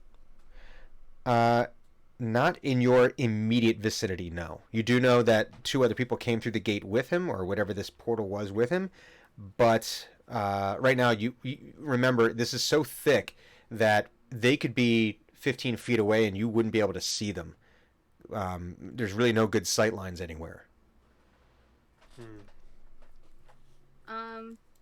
Well, that means that they also can't see me, so I'll try and sneak in there and see what he dropped. Let's get another sneak roll. I'm sure you'll be fine because you still have Pass with No Trace. 26. 26. Yes, you are still very, very sneaky. And Oh, sneaky! like I can almost imagine like the spider walk, like just Oh yeah. scuttling. I'm doing the creepy skittering snack movement.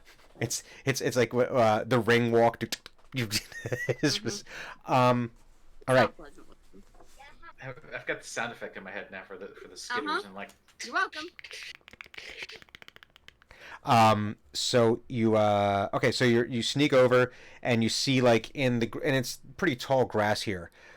You can see that there's like little bits of, looks like plant matter, like little bits of flower, little sprigs of herb that he's picked along the way. Give me an investigation check so you can see what else is around here. Anyone who would like to investigate should do this check. An investigation? Investigation. Investigation. That is going to be A 1? 21. I'm on the other side of the spectrum. Well, there we go. Hang on, I I got got an 18. You got an 18? I gotta spend some more dark inspiration here. Yeah, total of a 4.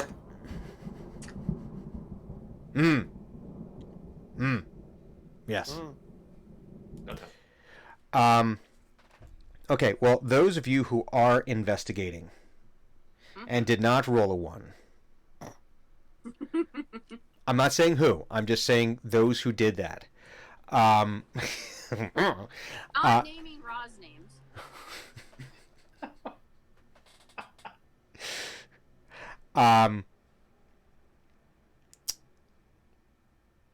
You are able to scoop up some flowers, some herbs, little like roots here and there that you can see are definitely not from this particular area. And as best as you can tell, these are used as either components in various spells. Nothing specific. You're not like, there's no like spell like, oh, this is for the power word death spell, nothing like that. This is just like, hey, this is these are common things that you've seen used as components for spells and in potions. If you were to have seen just one or two of these ingredients, you might not have made that connection. But both of you, given your various backgrounds, you see all of them, and you're able to kind of put it together to say, yeah, this is the kind of stuff I would use, or I've seen people use for this spell, and I've seen them use it for this spell and this spell. And oh wait, these might be spell components, or used for potions and whatnot. But again, nothing so specific that it's like, oh wait, this is the end-all existence spell. Nothing like that. I'm not saying it doesn't exist. I'm just saying I don't know what These are not the ingredients for that. These are not the ingredients for specifically. That. You during the course of your investigation, you come across a leather-bound journal that is like a pocket journal. It's like yay big. For those in the podcast, it's yay big. It's like, little tiny little. It's like not a deck of cards. like a deck, yeah, about the size of a deck of cards. And as you go to reach out and touch it, And touch faith. an incredibly catchy song starts playing. Now you you go to touch it, and it suddenly ignites in flame.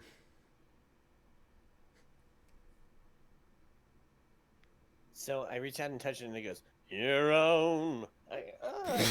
And it flares up in this bright white and blue flame, and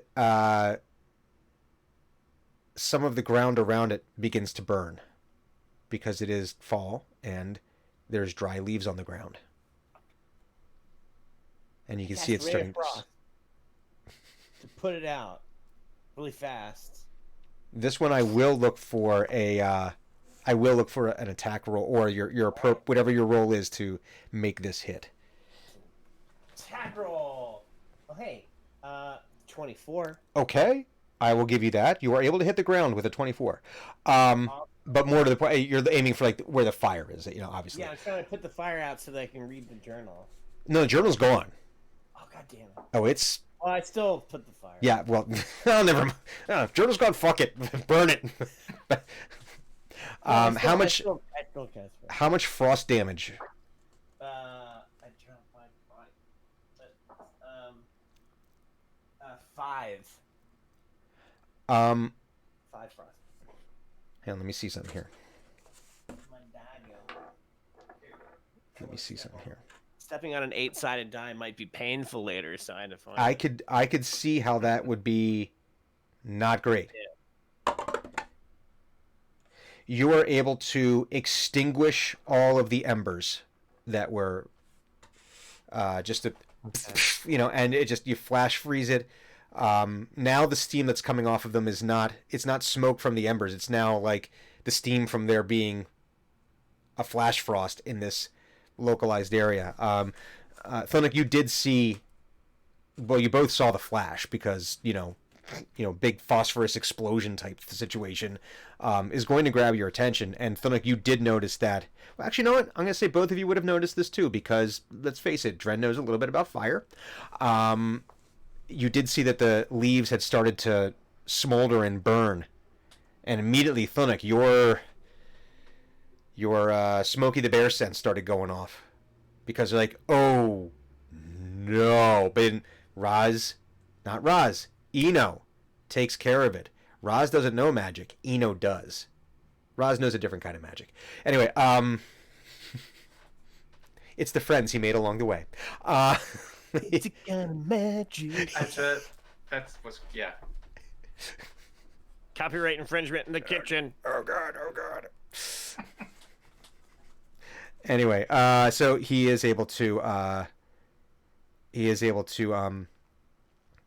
put out the embers and prevent this forest fire. So there you go. So remember, kids, only you can prevent one's fire. With magic. With magic. With magic. Yeah. Not magic. You're Ray of using Frost. magic. Never leave home without it. That's right. But yeah, so but you can still hear the kid like smashing his way through the forest, trying back the direction from whence he came. But you are able to scoop up a bunch of the ingredients there. So you guys see that? It's just journal burst into flames. I had to put it out. That was very alarming. I wish we could have gotten the journal. Oh.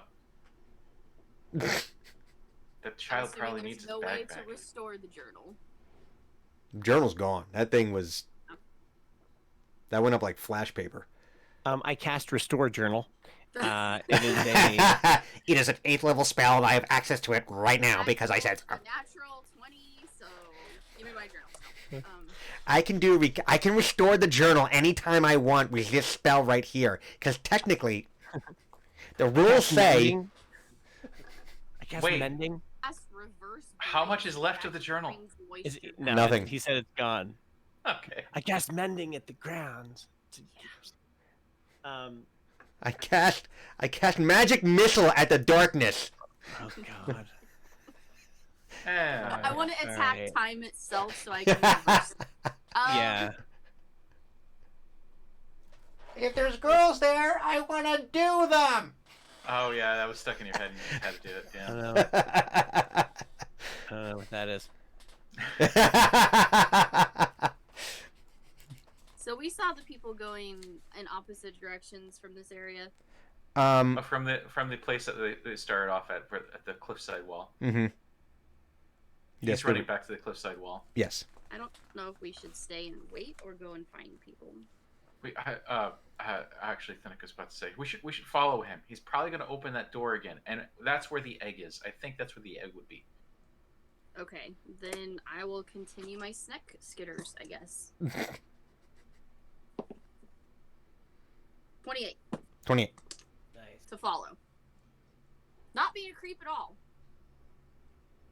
Now, okay, I'm going to give you an option here because both are visually appealing. Is this going to be the, like, moving through the underbrush with ever so slightly stirring the plants, but not in a way that would disturb it, get anyone's attention? Or are you taking to the branches and an Assassin's Creed 3 your way through the woods here? Dren's very point A to point B, so she'd probably be in the grass because I still have Rozzy in the air. Mm-hmm. So he's got the overhead, so I'll probably take the underbrush. Because Pass Without a Trace makes it so that way I don't move things, basically, right? Like, they're not going to know that grass is moving. You're not physically disturbing the area. I would say either that or I would take it as... Because if you're walking through tall grass, you're not, like, going through it. It's more that the magic spell would force people to not realize it's happening. Yeah. Like, they could stare right at it, and they just would not notice at all. Now, if you're standing right in front of them, they would see you. It's not invisibility. But just, it's one of those things that just, it sort of clouds your mind to ignore the fact that they're seeing some rustling in the grass that might be something. Yeah. Unless they had ridiculously high perception. It says leaves behind no tracks or other traces of its passage is what. So leaves behind. Yeah. So in other words, yeah. So The operative words. yeah. So you wouldn't. So the branches wouldn't break. You wouldn't like leave like the little broken twigs. Yeah. You know, it magically cleanses your path. Yeah. So I will be in It's the a premium underbrush, experience. We'll stay in the overhead. Okay. So scuttling through. And as you get closer, you can hear. Now it sounds like 3 different kids yelling.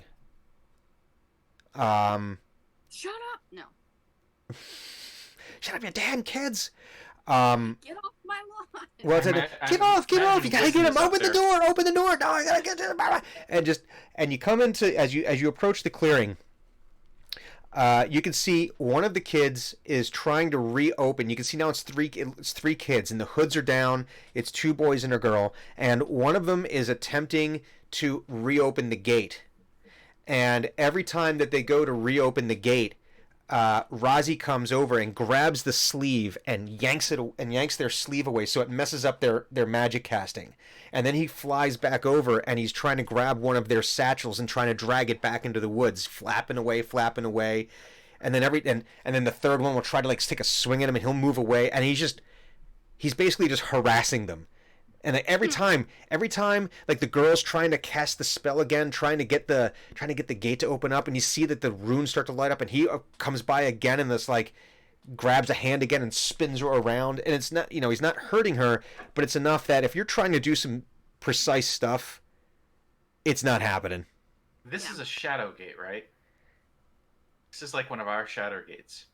Give me a perception check.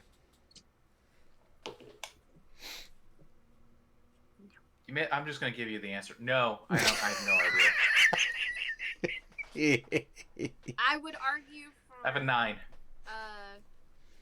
Advantage because of prior immediate knowledge of what a shadow gate is, and it's going to be very obvious. I will allow advantage. Okay. Hang on. Wait a minute. I gotta do this first. You already said it. No. I'm just playing this for the people on the screen at home. Paying attention. What is it? Anywho. Is it PRBS? Yeah. Although it is completely covering the screen. Yeah, I know. I gotta fix that. We'll deal with that later. Okay. Fix it in post. Honestly, that is not PRBS. Honestly, Aha. There's no chandelier. Listen. It goes. This is very reasonable. It goes well beyond chandeliers. We all know that. Well, Does it look like one of them specifically is trying to do this stuff? Yes, the girl is attempting to cast the spell, and every time she tries to do that, Razi, he's just bouncing back and forth, just it comes over here and he like knocks her hand out of the way, and every time she does it, it's like the spell comes right back down, it like collapses on itself, and then he comes back and he's still trying to steal one of the bags, and the kid's like, "Get off me!" And I'm trying to get the bag back, and then he's having fun. All right. I'm going to cast polymorph on her and turn her into a sheep. Okay, real quick. Perception, did you get a different perception roll this time? What? Oh, yes, 15. 15. All right, we're going to do that, and then we'll deal with your whole sheep. Roz, I have a request. Can it be something more foresty? Oh. Like a deer? Or like a hedgehog or something that... Okay, hedgehogs aren't... Okay. I don't know. I don't know where hedgehogs come from. Porcupine. I come from 2 places. One which is a swamp and horrible, which is here. And the other one's a volcanic. Another one's a volcano. Barren volcanoes. So as well, to answer Thunuk's question first, then we'll get around to the polymorph. A raccoon. This looks to be like a shadow gate, but it's not like the shadow gates you have been using prior to this. Okay. So it's possible, off of a similar design tree, but this went into a different direction. Maybe this one wasn't off the rack. One is Android, the other one's Apple. Yeah, maybe. Yeah, or maybe they just got like a super custom. They got the custom deal. Oh, okay. They went for the princess package instead of just the economy package. If you're buying a bunch of gates, you're going to get the economy package. But if you're only going to get like 1 or 2 and you have the money to spend, why not do it up? Yeah. Okay, so you polymorphing bastard, what are we doing this time? Yes. I'm gonna polymorph her into a sheep. Okay. He likes the sheep. Okay. Does she have to make the first thing he thought of? She has to make a save on this, She right? has to make a DC 16 wisdom saving throw. DC 16. Good luck. His children are stupid. They're not wise, so you can't argue with me. She does not make her save. Okay. I'd like to follow that up with a thing. Yeah. Casting plant growth. Okay. I'd like all the plants to go absolutely bonkers within the area. Like they're covering up where the gate would be. The predator plants are getting, the carnivorous plants are actually get a little bigger and they look like they're salivating. All the trees around us have frowny faces and contorting, and some of them contorting in agony. Some of them are like just serious get off my freaking lawn vibe going on. What is the effect area of this particular spell, pray tell? 150 feet. 100 and like circle? Yeah. So everything within 150 feet radius, Oh, or sorry, it's a 100-foot radius. I can cast up to 150 feet so away. A 200-foot diameter circle around you is just Yes. plants gone wild. Yes. The forest has full get off my lawn vibes going on right now. I'm a Danish haunted forest movie. What is going on now. And yeah, that look is actually pretty appropriate. Danish haunted forest movies and Norwegian ones are pretty freaking weird and horrifying. Oh, and plus, any creature moving through the area must spend 4 feet of movement for every 1 foot of movement they want to do. So if they decide they want to bolt, good luck. Yeah, I could see that. Nice job. Hang on a second. And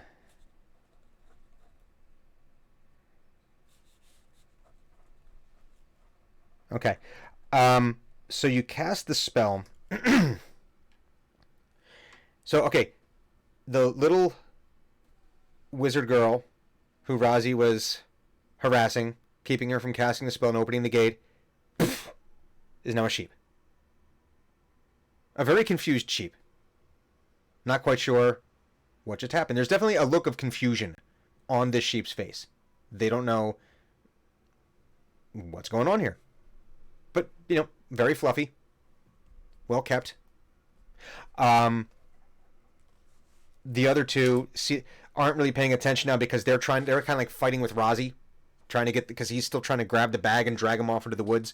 And immediately the plants just start snaking up and growing, and you hear groaning from the trees as it almost like their bark is thickening. Vines and ivies just growing up over the cliff at an unbelievable rate, and those carnivorous plants as well, getting obscenely large now, large enough to potentially take up a small human. But that included the ones that were right next to you. Roll for initiative.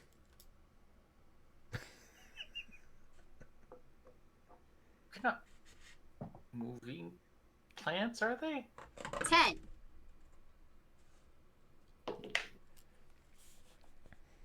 Okay. 9? 16. Okay.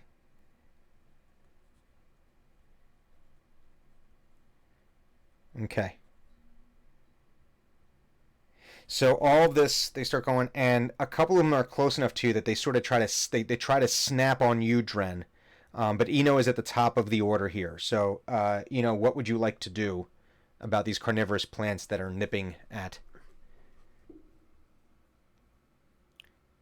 Drenmai? So they're plants that are okay. So they're trying to attack Dren. That's the deal. Yeah, you have a very unique experience with these plants, and so yes, this is a threatening motion. You know what happens if you get too close to them? They try to eat you, and that is what a few of them are trying to do right now. All right. I'm gonna go to I don't want to go too big. I'm gonna Words go I've ahead never and heard cast- anyone in this game say before. When has that ever stopped you? There's a fly over there. Shatter! I'm gonna cast. That guy gave me a dirty look. Thunder wave. I'll just go with Ray of Frost. That seems Oh. to be. That seems to be his go-to spell today. And listen, it's plants don't like cold for the Yeah. most part, right? Yeah, I was gonna go with something more powerful, but I don't want to hit any of the kids. Mm-hmm. Oh shit, 20. Bwomp, bwomp, bwomp, bwomp, Oh, you get a blomp off Oh, of that. nice. Yeah, 28. total. Okay, that hits. Bwomp, bwomp, bwomp, bwomp. Do your damage. Bwomp, bwomp, bwomp. Is it crit give me more damage or? You roll your damage, you double it, and then you add your modifier. Okay, there's no modifier on this, so. What is that? Ooh, not too bad. Okay, so it's a total of 12, so doubled is 24. Okay, so you hit one of those plants and it freezes solid. You actually hear like the crackling noise. And the top of the plant, top heavy. Same thing that happened to you when you were on the inside. Now you get to see it from a different angle. Now it falls down and shatters on the ground. But you can see that the other ones are still growing around you at this point. And it's difficult terrain for everyone right now to move. Drenmai, it is your turn. You don't have no one attacking you at the moment, but you do see that now. The kids are in the middle of this clearing, so they're not in range of any of these plants, but they are of the snappy ones. But they are, the vines and the ivies are growing out of control at this point, just everywhere. It's just snaking up around you, and I have to imagine that plants growing that fast has to be a bit of a disturbing sound. Oh yeah. Just with like vines growing and creeping and crawling and not doing it subtly. How big is like the area?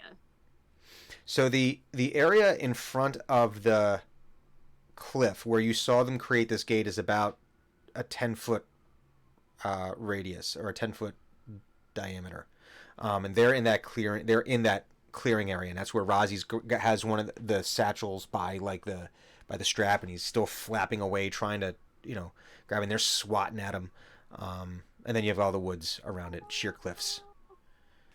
And that's where the creepy vines and plants and shit are coming from? Well, they're coming from everywhere.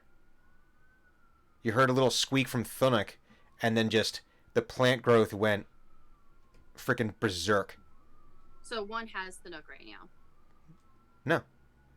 No, okay. No. Thunuk cast the spell, and the spell is just causing the plant growth to go berserk. But it's not attacking us. Well, some of the carnivorous plants are if you get too close. The one was trying to snap at you. That's the one that Eno just took out. Like the snappy ones. I don't think I care so much about the vines. I care about the snappy guys. So the only thing about the vines is that they're just going to make for difficult terrain. That's their That's thing. fine. Yeah. I'm a magic So as long as you user. avoid the snappy ones, Um, because they're not terribly mobile, but if you get close, watch out. I'm gonna target the snappy ones, and I'm gonna cast Blight on them. So they need to make a con save. Is it a area effect or is it? I get 30 feet of my range in my area, and then I'm targeting Snappy. So you can cast it on a specific target. Yes. Is what I'm asking here. I'm gonna make sure here. Let's see, blight. Blight. Works. I got If you it, target don't I? a plant, creature, or magical plant, it makes the saving throw with disadvantage. By the way, Oh, okay. Let's see. and I get to deal max damage to it. Let's see. Blight. So fuck these plants in Yeah, particular. fuck these things. Bliggit. Here he is. Bliggit. Okay. Silly English Bliggit. Bliggit. Range 30 feet. Yeah, Okay, not instantaneous. creature. I'm going for plant creature because it's Eight. plant. Oh it's my magical, god. so- Yeah, it's not pretty. No. It's gonna die. Shit. All right, let me Like, see if you it don't makes have a. attack damage. What's the number it needs to hit? It needs to hit 16 with disadvantage. On what's the? It doesn't even matter. It's a plant. What the fuck does the stat mean? What's its wisdom stat? 0. It's a con 16 with disadvantage. Yeah, it fails. It's dead. Okay. It's dead. It's just. It's 8d8. It's unless you roll. I won't. I'm not going to deny you. If you want to roll 8-sided dice, I will let you do that. In fact, you know what? Go ahead and do it. No, just go ahead and do it. Oh, you don't have to? Posterity's sake. No, because it's a magical plant, I get to deal max damage. If you target a non. Oh! Shit. If you target a plant creature or a magical plant, It simply it's a saving dies. throw with disadvantage, and the spell deals maximum damage to it. Shit. So, fuck these plants in particular. Okay. I don't like them. They Given- are the size of me. Given this, so if it's max damage, 8 times 64. Jesus Christ. I will just say that rather than it just being, oh, you affect, oh, and you killed one plant. You actually clear a swath of these things out of the area. It's just like they might have been growing on the. Well, no one else see. They were growing on the same root system. See, Yeah. there we go. All water and vitality gets drained from them. They shrivel into nothingness, and I'm like, not eating me. And it just, yeah, it's just like this chain of. And if you've ever heard a plant die, it's really not a good sound. Like, you know, one of those just, I don't know. Why not? That's the sound You of had some plant. strange experiences, my friend. You've heard of plants grow Strange extremely quickly. or varied.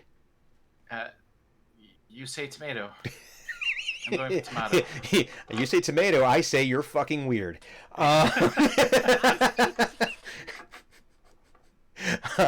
What? You say tomato, I say cheese curds. I say I killed all these goddamn plants. And you just clear a swath. They just shrivel and die into these brown, desiccated husks. Bye bye plants, I didn't like you. They're nothing more. They're nothing more than tinder at this point. Like a whole. I mean, there's still more around, but they're just, and just dead. Just And none that are close to me, and that's all I care about. Exactly. So you pretty much now have a pretty clear path to the kids. You'd still, from where you are, you'd be able to make it. I know it's like difficult terrain, but it's not. Your range is enough that you'd be able to make it to the kids, should you so want to, in one turn. And you still have your movement and your bonus action for your turn. I'd probably for sure move up Okay, toward kiddos. And towards sheep. the kiddos. Thonic, is there anything you would like to do? That kind of backfired. I wasn't expecting some of that to happen. Well, at this point, the cliff is very much obscured with all the vines and creepy crawlies going up this thing. So now you're gonna have to deal with the repercussions of now essentially introducing Kutsu into the wild. Oh, But- because it was already there. It's Yeah. just now we're happy. Now angry Kutsu, good. That's what we want. Good. We want angry invasive species. But it's at this point it's grown so thick that even if they did open the gate, they wouldn't be able to get through it very quickly because there's just thick layers of ivy and vines growing over top of it. And the kids you can see are like not moving, and the sheep is just like, what the fuck? Can't go anywhere. Because sheep are not meant to traverse vines. But it is starting to eat. No, Wait, so when you get polymorph, do you actually become the creature, or are you just shaped like the creature? Like, is your and you take on those traits. motivation I think. that of the sheep? Let's Well, see. you maintain your memories and stuff. Yeah. You just Oh, okay. Yeah, you are sheep. Like your She's stats just really are getting into the sheep. fact that she's now a sheep. the target assumes the hit Yeah. points of its new form. The spell transforms a creature that you can see into a new form. An unruly creature makes a save. The spell has no effect on its shape changer.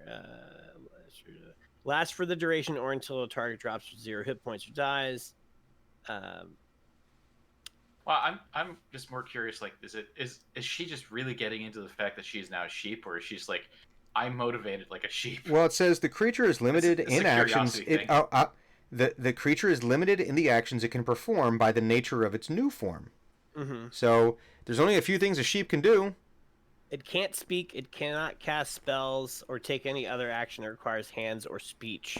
So I don't see why it would be unreasonable for her, if she's getting stuck in sheep form by vines and green things, to say, well, fuck it, I'll eat them. Okay. So there you go. Yeah. Try to ruin my flavor. Trying to ruin the flavor text. I'm just curious. I'm just wondering. No. What her inner motivation is. What drives this person? Let's do a deep dive. Or a sheep dive. That sounds gross. What? Okay. I'm gonna scamper on ahead, climb up the vines where the gate would be, Mm-hmm. and I'm sure some of them have grown in such a way that there's like a nice little spot where a mouse could stand at about chest to eye level of a small human, Mm-hmm. and lecture them I guess in mouse and be like, if you were to talk to the, so if you just said something, it would be like a free action. But I think lecture would have to be. I think lecture is an action, right? That's taking the lecture action. There's full on paw, finger waving in the air, marching back and forth like.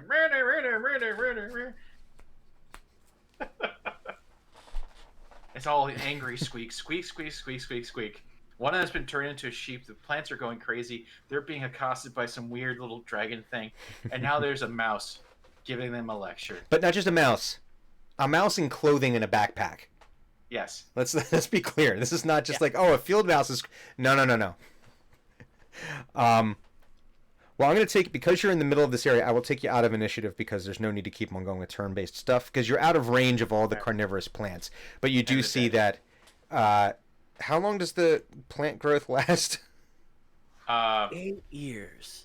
Actually, there is a year in there, actually. Oh, God.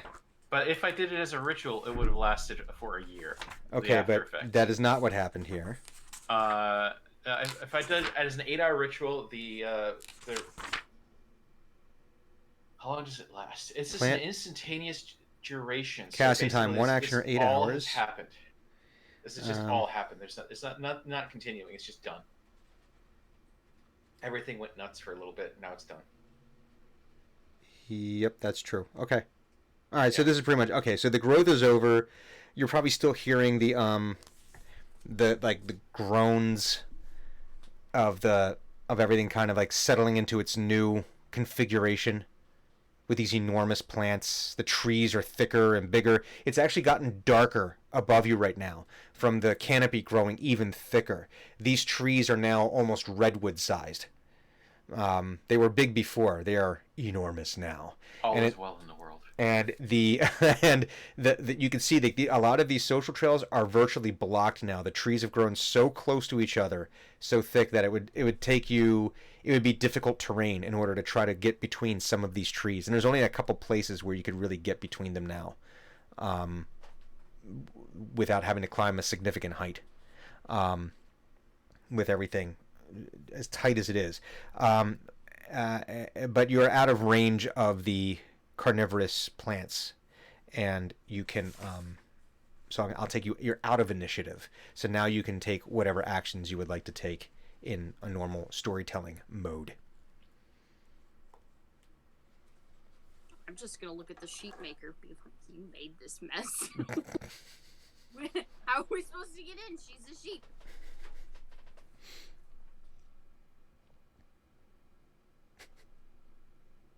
Interesting. Somebody's saying it's permanent. Plant growth is permanent. Mm-hmm. Yeah. Oh yeah. No, it's not like it becomes undone. It's just I've grown the plants. It happened. So the 8 hours is a larger area. Is that what it is? If I cast it for 8 hours, It's a half. basically like a mile. large area is enriched for a year, and like the crops will be more bountiful, the trees will be more hardy. Oh, okay. Yeah.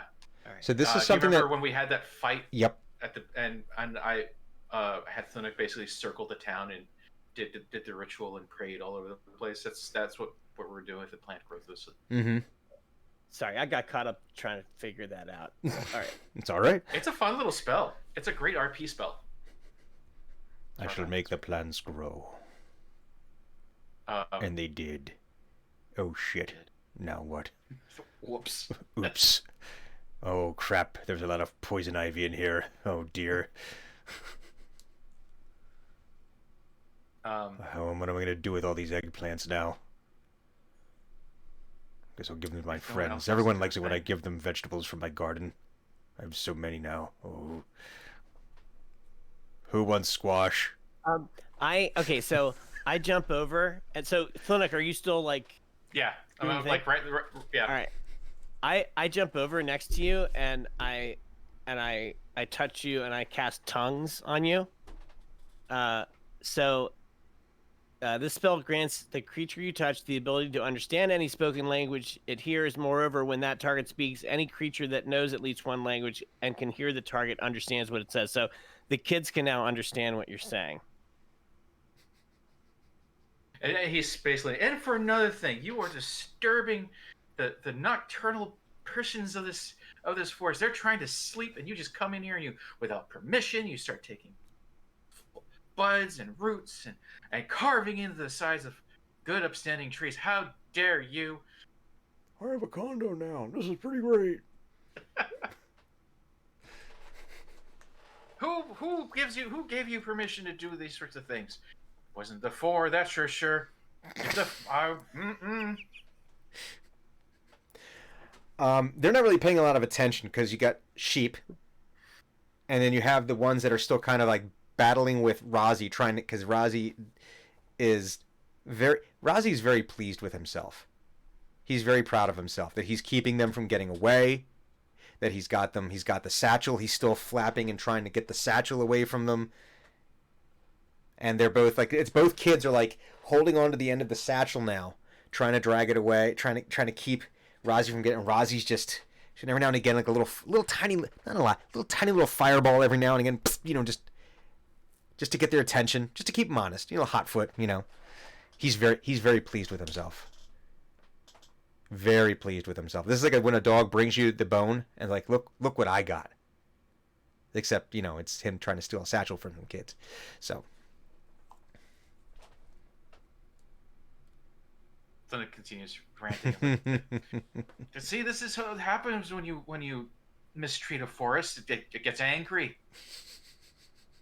All by itself with no help from me. Come on, let go of it. Give it to us. Stop trying to take it. No, it's us. Come on.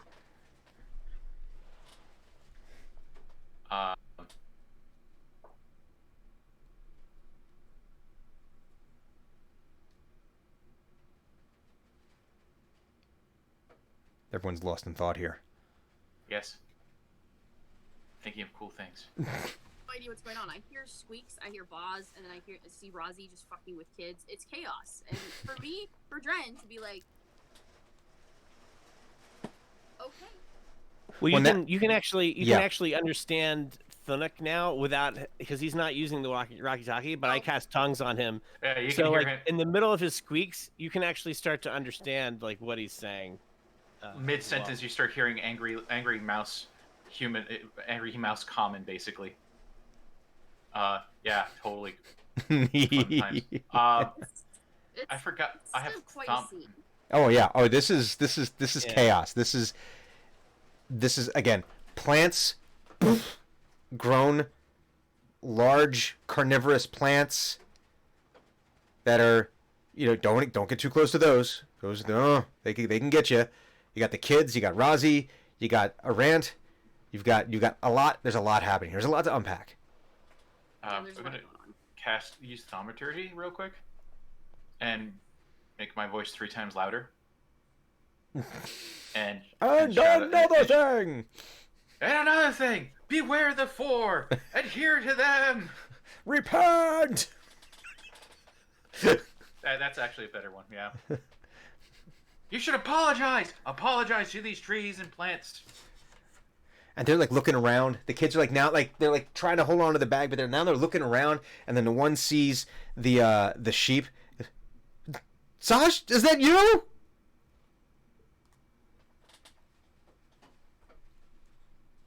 Is that bag really so important? Your friend has been a sheep. By the power of the four, your friend has been a sheep for minutes now. Thunic probably doesn't actually realize that she got polymorphed by Eno. That sounds about right. No, this is divine retribution.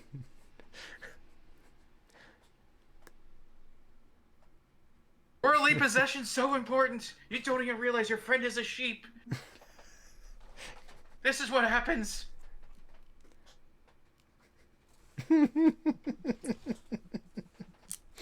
Defilers. Does Sun allow me to speak sheep? They would. No, because sheep isn't a language. You would need speak with animals. But I think in this case, because of the polymorph, you could speak to the sheep and the sheep would understand you. I believe. I'm gonna let the note keep yelling at the other kids. I want to go to the sheep. Okay. Because I'm just imagining these kids, and there's this little mouse that's just railing them. I'm like, I can't unpack that right now. The target's game statistics, including mental ability scores, are replaced by the statistics of the chosen beast. So whatever I'm talking to an idiot. whatever int and wisdom a sheep has is now what this person has. But According to the could way it be polymorph argued works. that the wisdom of a sheep and the wisdom of a tween could be? Hey, you're the DM. I'll give. Hang on. Let me see if livestock is in here. Let's see what the stats are for I livestock. think sheep specifically are in there. I'd be Let's see. unsurprised. Okay, this is tiger, Goodness. warhorse. Now, warhorse is pretty smart. So is a wolf. No, Warhorse is- A sheep is not going to be as smart as a. If they're anything like my goats, they have some intelligence, but Well, a mule. they're jerks. A mule It's has ultra-specific wisdom of 10. intelligence. A mule has a wisdom of 10, but the intelligence of 2. So would comprehending language be intelligence or would it be wisdom? It's more than a frog. A boar. That's closer. Intelligence 2, wisdom 9. So it's possible that they'd understand some things. I don't know. Depends how complicated of a message you're trying to communicate. I think you should try to communicate it anyway, Yeah. regardless of whether the sheep's gonna know it or not, because you wouldn't know. Do that thing, like grab either side of its face Mhm. and get real close to it and be like, "Look." Nod if you understand. Move my hands away. I take it doesn't nod. Because you froze there for a second. It gives you something that might be interpreted as a nod. Okay, grab its head again. Are there dragon eggs in there? Click over its head. And it does. Grab its head again. Can you open the door? Click over its head.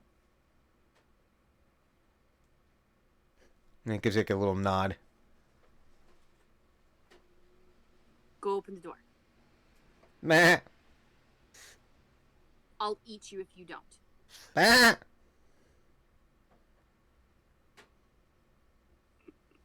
It stomps a little bit. Meh. It's more goat, I know, but. Ah. Bah. Meh. Bye. Bah. So it's not it's not making the move to go open the door. It's a sheep. It can't cast spells. So it's spell based. Okay. Eno.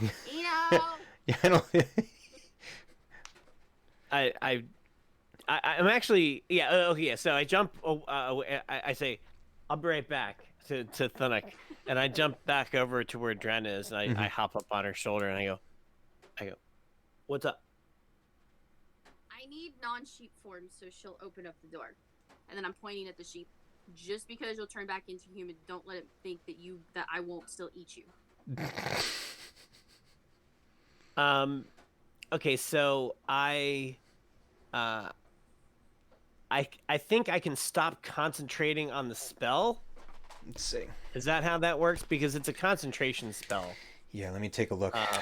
Otherwise, sounds- it lasts an hour. Yeah, could I would just say whack that it sounds about in right. to make it go to a 1 hit point, which automatically reverses the spell. Oh God. Yeah. Well, we could stab it until it becomes a person again. Exactly. So No, mean. let's not play that game. Yeah, so if it's concentration, you can break the spell at will. Okay. I say, yeah, but I mean, isn't she just gonna try and get away? Hold the sheep's face again. If I transform you back, are you gonna open the door? Like over its head. Give me a quick intimidation check for the whole eat. I'm gonna eat you. Don't you make me. Don't make me make you dinner. Make me make you.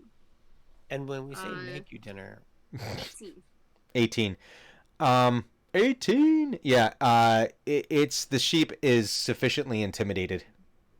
Okay. Be That like, you're "Alright." relatively certain that it's got the point that it could be a meal, I'll be like, or "Don't she worry, could be a meal because yeah.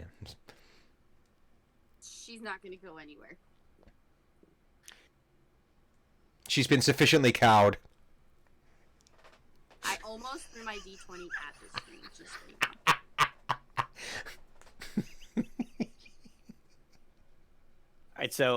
all right. So yeah, I stop concentrating on the spell, and she turns back into Back. A girl. Yeah, back into and wizard robes and everything. And don't eat me, please don't eat me. I'm really sorry. We won't eat you! Return our egg to us! Says the mouse. I'm now using thaumaturgy to make light appear from behind me, like Nice. all the colors of the rainbow just sort of like twinkling around, like, return the egg, you horrible people! Leave this forest alone! She says, I'll activate. I need to be able to. I need to see if we need to get the vines away. I'll do it. I'll do it. I swear to God, I'll do it. I'll do it. I'll open the gate, but I need to see it. Can you please? I need the vines away. Please don't eat me. I don't want to be eaten. The vines are in the way of the door. Okay, Mhm. Let's see. I'll just cast like a quick firebolt at the general area. Blah blah blah blah blah. Where blah, blah, Thunuk is standing? He's on the wall. Yeah, he's standing in the vines, giving his little sermon. I'll call Rozzy to go pick him up before I do it. Okay. You're gonna ruin his whole thing. God. No, because then he'll be this big booming voice from above. Riding a dragon. Yes. Small Okay, there dragon. you go. It'll All be right. epic. But less Yeah. riding, because it's like, so you call out to Rozzy, like, go get him, and comes around, and so in mid-speech it's like, and I need you. Yo! As he's, He grabs onto the backpack, so. yeah, exactly, just grabs on by the acorn that's been tethered on. And now you're just hanging there, but still just hanging from underneath. It looks like a bad wire job from like a cheap movie. And it's one of those things that's like you get yoinked away, and it's the second later, firebolt. it's the vines, chars it away. Really cool. If you have the right camera angle, he gets picked up. He's Superman flying away, and there's explosions in the background. Yeah. From the right camera angle, this is really cool looking. But for everyone Fun else, it's day. kind of ridiculous. I am the Force chosen. And another thing, don't cause things to catch fire in forest when there's a ride. How reckless can you be? and and now the other two kids are just like very, very confused by the entire situation. Because for as best they can tell right now, I mean, there was the preaching mouse that they may or may not have seen. They see Eno sitting on your shoulder, but mostly it's just Drenmai and this, biomechanical dragon, mini dragon, tiny dragon flying around, and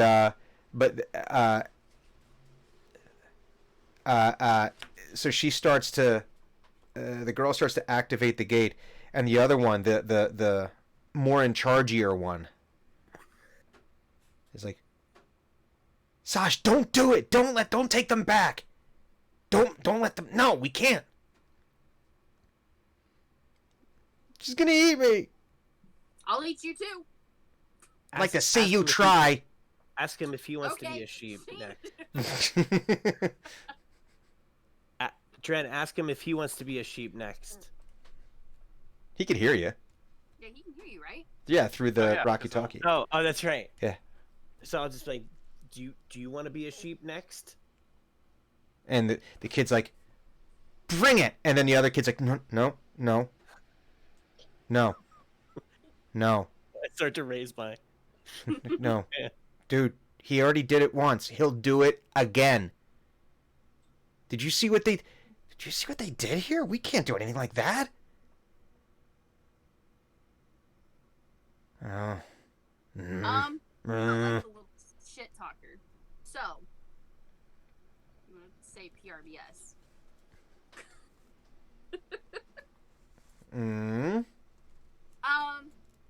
Yeah, I don't like his mouth basically, so I want to catch shape water, and I want to constantly fill his mouth up with his own spit. Ew. He just starts salivating like crazy.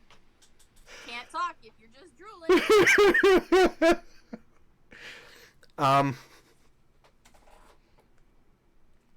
Does it allow for such a localized effect like that?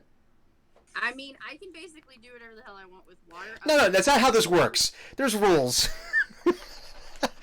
Whatever I want. Here's the rules. I do whatever I want. Let's see, I can cause it to form a shape, so I can make it be a ball in there if I really want to, or I can freeze it, but basically I'm going off that I can move or otherwise change the flow of water, and I'm just basically focusing all of his inner water into his mouth. Ugh. This has... Yeah, I'm not being nice because I don't like his mouth. How'd you dehydrate? I spit myself to death. So, This also lets you freeze whatever water's in his mouth. You could basically just freeze his tongue in place. If he keeps trying to talk, that's my next step. So what does it look like when Drenmai casts the...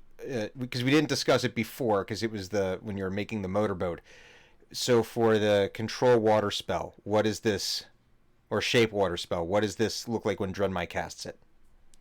This is just, I'm able to grab the staff, and I'm just going to point my lantern at him, and then it'll be kind of like misty.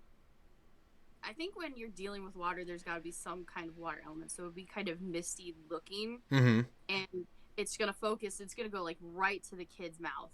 And then it's just like suctioning all right to that point. So the kid just like running out, it's just gonna be like from the air. So the kid, like in mid sentence, is just like, we can't let these and just like water just and then it's just a mess. It's just and he he's spending most of his time trying to keep this spit from just pouring out constantly. So you have sufficiently silenced him. Good. Then in about like 30 seconds or so of that, I'll cut off the spell. Be like, are you done? Parenting tips by Drenmai Gemweaver. If your kid's being a smart aleck, make it so they never stop spitting ever. Make them choke on their own saliva. That'll shut them up. I'm not forcing it down his throat. I'm just making it so he can't talk. It reminded me of that Critic episode where they had Bing Crosby's cartoon ghost basically it's like, well, you want to beat your children, use a sack of oranges. It won't leave. It won't leave any bruises. Yeah, I'm not trying to waterboard the kid. I'm trying to make it so shut up. But if I was going to, you know, But as if I her, was going to, I could. this would leave no evidence. So, and the girl now, the other kid is just like the kid that wasn't being mouthy. You can see he's still looking kind of defiant, but he's biting his tongue. He seems like he might know. Okay, now's not the time. And the girl is, as we said, is sufficiently intimidated, and she begins casting the spell again. And one by one, these runes start appearing on the gate again, and the gate forms, and the dark water begins pouring down within the door shape on the side of the cliff through the burnt edges of the vines that Drenmai has burned away. And the gate appears to be open, and she says, all right. And she can see she's a little out of breath now, and she's like, it's done. The gate's open. I want to do I want to try one more time now that we're back over here, and I'm looking right at it. Mm-hmm. To do an Arcana check to see if I can tell like kind of what spell this is or what what kind of magic this is. Does it? I mean, because it looks pretty advanced for what they seem to claim that they're not advanced, and that she's doing this spell. So I'm just trying to figure out if I can ascertain like, is this something that's kind of beyond her that she knows, or is she more advanced than the other two? Okay. More of a type of thing like that. Okay. And I actually rolled okay there. That's going to be a total of 21. 21. That'll get it done. So. Was that on purpose? No, it wasn't. I'm just. That's very good. That damn good. I'm a poet and I didn't know it. So it's not the activation method appears closer to that of the Shadow Gates, but instead of where in the Shadow Gates you've used, where it's more of a physical UI, this is more of an arcane UI, where it's more like she's reaching out and touching it with her just arcane senses in activating the gate that way. So from that perspective, it's not any more advanced than knowing just, okay, this is someone taught you this. There is a sufficient amount of control required though to get this to work. So you would think that just on your initial gut check between her and the other two, that she is slightly more advanced in terms of either skill or power. You can't really suss out which it is at this point because you haven't seen enough out of them. But you can say it does take a bit of fine control. So this is not a beginner thing, but it's definitely not like, this girl is, really a 300-year-old hag in disguise. Yeah, right. She's not way advanced. Yeah. Okay. Yeah, but she says, if you want to go through, you have to go through first because I have to hold the gate open. As soon as I go through, the gate's going to close.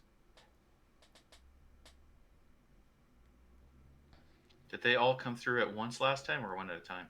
One at a time. Okay. And it closed immediately when she came through last time. Like within seconds. Like there's like a delay. It's like it's almost like the spell has to unravel behind her. Do the runes look the same as they did before? In other words, she's not trying to send us somewhere else. They do look the same. Yes. Okay. All right. Do they look the same as what we have on our Shadow Gates? Like, could I replicate this address? www. Check your TCP/IP settings. Eggstealers.com. Eggstealers.com.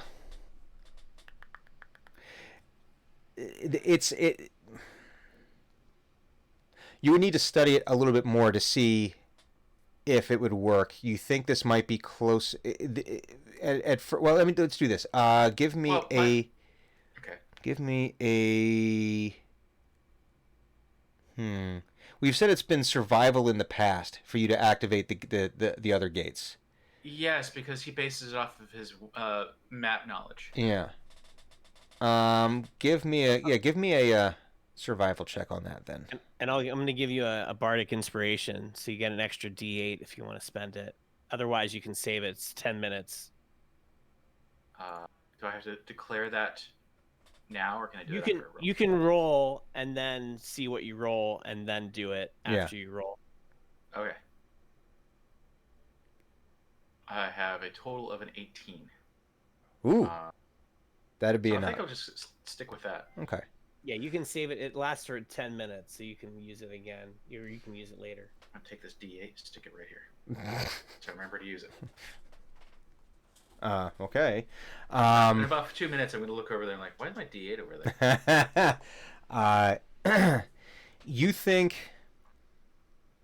that whatever this is, it's a different network than the one you're on, so you would have to cobble something together similar to how you had to outside of Candlekeep, when you had to like connect. You used the Shadow Gate to. Where did you go with the Shadow Gate? You had to go. I'm trying to remember now. You had to go and like you had the research, and Hugon helped you. That's where we went to where the Tunguska event place and the Giants. Oh, right. There was two different. Yeah, it was like there were some different networks that you had to connect to, and you had to kind of cobble some things together. No, we went from Candlekeep to. We To went to Candlekeep. Oh, to Sigil. You went to no when you went to Sigil. When you went to Sigil. Yeah. That's why you had to use. We went from the Tunguska event place to Candlekeep. Yeah. Then we went to Sigil. Okay. But Then we went to Waterdeep. But to get to Sigil, you had to cobble like the networks together. You think that you would have to use a similar method if you wanted to dial into this network? It would take you some time. You would have to study it to figure it out. All right, never mind that. Yes. I'm gonna hitch a ride on her. Oh, on the girl. Mm-hmm. Okay. I scamper up her cloak and sit on her shoulder. Mm-hmm. And give her a stern look. Give her a stern look. You're going the right path towards penance here. Four will be very pleased with you. Treat nature well. She's very confused, but a clothed talking mouse is on her shoulder. Apparently, teaching Sunday school. Do you go through the gate? Yeah, I'm riding on Dren. Dren's shaking her head yes. So we're going to go through. Okay. So the two boys are right next to you. They're like right behind you or right in front of you. They go through. And then Drenmai, you go through. Razi, and then the girl. You can feel her almost like release the spell, and she goes through the gate. And that is a good place for us to end our game. For the evening. For the evening. For the week. Not forever. Not forever. Just for tonight. Because Apophis doesn't get here until 2068, so we're fine. Oh, well, we got time then. Oh, awesome. 48. All right, cool. 48. Is that the new Incan calculation? No, that's the asteroid they've been tracking for the last decade or so. so. Oh, okay. Like, it's definitely hitting Earth. We're just not sure where, but sometime in 2068. 68, or the year 3000. We don't know. I mean, it's a margin of error there. I'm going to be 88 at that point. If I'm still around, I'm going to sit on my front porch, drink a big old whiskey, and say, it was a good life. It was a good run. But we'll come back to more fatalism after the break. We'll be right back with some table talk. So stick around.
I really hope we call it the end of that. Anywho, table talk. Table talk. I'm old. Fourth quadrant, which is clues. Favorite point's gonna have to be God Fanuc. Mouse form. Retribution from the forest. It's just funny to me. This isn't Really even my going for more final. of a Moses on the mount. This isn't even my final form. This isn't even my final form. Foolish That's children, my favorite. feel my power. Raz. Yeah, I felt like that was the best move that I could make would be to make it so that they could understand Thunuk, and it paid off Yes. perfectly. Really happy with that scene. It's very funny. Mm-hmm. Agreed. Agreed. I actually really like the random the sudden sheep. This what? Oh, polymorph. The Yeah, was there any Just like- reason behind the sheep? What? Just a fun- Because I was trying to stop her from opening the door. no, but like for the shape specifically for the sheep. Was it? Oh, specifically- well, so in World of Warcraft, as a mage, the first polymorph spell that you learn is to turn somebody into a sheep. And like eventually, like they added other shapes, like you could, I think pig was one, and maybe chicken or something. chicken. But yeah, I think sheep was the vanilla World of Warcraft. So I just like that was the first thing that came into my mind was sheep. Yeah, that one goes all the way back to Warcraft 2 when they introduced the mage with all the extra spells, and they're like, when they have enough mana, they can cast polymorph. I'm like, what does polymorph do? Turns anything into a sheep. What? Pretty cool. Never know when And that's I gonna actually played a mage in World of Warcraft for quite a while. Like so, that's what I did half the time in groups. Was turn things into sheep. Because why not? Did you name your character Mutton Master? I'm sure there was a few mutton masters. Master Sheeper. That doesn't make any sense. I don't know why I even said that. Yeah, I have to say that I think that. Let's see. Yeah, God Thunuk was pretty awesome. We have 10 Commandments Thunuk. We had again polymorph once again. That spell's gonna be the undoing of me. It's because they never make their saves either. So that was interesting. Always a good way to solve a problem. I do like the blight that just decimated carnivorous plants. Yep, magical plants. So I think the whole solution that you generated, and I'm sure it was very well thought out and coordinated for how to manage that final situation there, was all very, very well thought out, well planned, and well executed with, plant growth and polymorph and destroy things, and hey, and then, make the kid, drown in his own spit. These are all good things. I'm shaking my head and laughing because you're like, well thought out and planned. Like, plan! This is not planned. This is me looking at my list of things that I can do and be like, how can I mutate this until it's something completely weird? When have we ever planned anything? So we did see tonight, as we've seen in previous games, the dice not behaving. And consistently not behaving. So do you have, I might have asked this before, I don't remember. If I did, I apologize. Do you have a dice cleansing ritual or something you do to get your dice, if they happen to be having the bad mojo, to get rid of the bad juju and get it to have at least random numbers? Like truly random, not random and everything's below 5. Yeah, I make new ones. I threaten to melt them down. I melt them. I disassemble them to their component atoms, and I make new ones. Yeah, I'm fully in the belief that some dies just don't cooperate, so there's no saving. You're just not gonna cut it. No. Just get rid of them. I'll just go make a new set, or I'll go buy something. I don't have any ritual. I just think to myself, maybe not this time. My ritual is optimism. Blind optimism. For a person who claims to be a pessimist, I'm really quite optimistic. Yeah. My luck's gonna change. I just know this time. I'll fuck. Ugh. My attitude is like some of the funniest things that have ever happened have been because of low rolls. Mm-hmm. So I don't really look on it as a failure if I roll a 5. There's the instant reaction of Yeah. but then it's like, okay, what kind of awesome weird shit's gonna happen now? Because Yeah. that's just the way it is, especially when it's a 1 now. Exactly. You know, Your dice Unless are just you're in the middle challenging. of a fight and you're gonna die. Those ones suck. yeah. But even then, you can have fun with that. No one's ever really gone though. Oh wow. You know. I just I realized just I have am to an level optimist. up enough to get Wish. I mean, even AFL came back. You Mhm. know. Did he though? I Yeah. don't know that yet. No, we do. Yeah. Yeah. He was I there. mean, He's come back multiple times. There's a battle very specifically. It was the one they did in wait, in the Storm in the King's Thunder. Yeah, in the White Dragon Keep. yeah, and it got, how does 19 work for you? He was the mystery I- warrior. AOFL was the mystery warrior. Well, Yeah. Oh yeah. I felt that was just more like a massive like hint, but No, I mean Yeah. they didn't flat out say it was AOFL, but Perkins made it very clear at the end it was AOFL. yeah. Does he appear after that? No, I mean he's I been think- mentioned. I think that was it. That was the last time. But he was working for Drawn Incorporated, I believe, is what it was. Yeah. He's been very busy. Yeah. Yes. So has anybody ever really gone? But no, I think that's yeah. If you have nothing but success, there's a Twilight Zone episode where a mobster dies and thinks he goes to heaven because he gets any girl he wants. He wins all the gambling, everything he wants. He gets everything his heart desires, and it turns out it's actually hell, because after a while, if you're trying to get the girl and it's no challenge and you're trying to win a game and you always win, is that actually fun? And the answer is no. You want, the reason why you play games of chance is because of the chance. The winning is cool, but and yeah, so it's like, yeah, if you roll nothing but successes all the time, it takes away from the fun of the game. It's like, oh, Yep, there's no variety. yeah. Same thing And with like, I do like the low rolls for when it's like, okay, I have to figure out how to recover from my fuck up. yeah. Like, oh, that went badly. Mm-hmm. Now what? Well, it also gives another player the opportunity to come up with something different that they Mhm. might not have. You know what I mean? Like Yeah.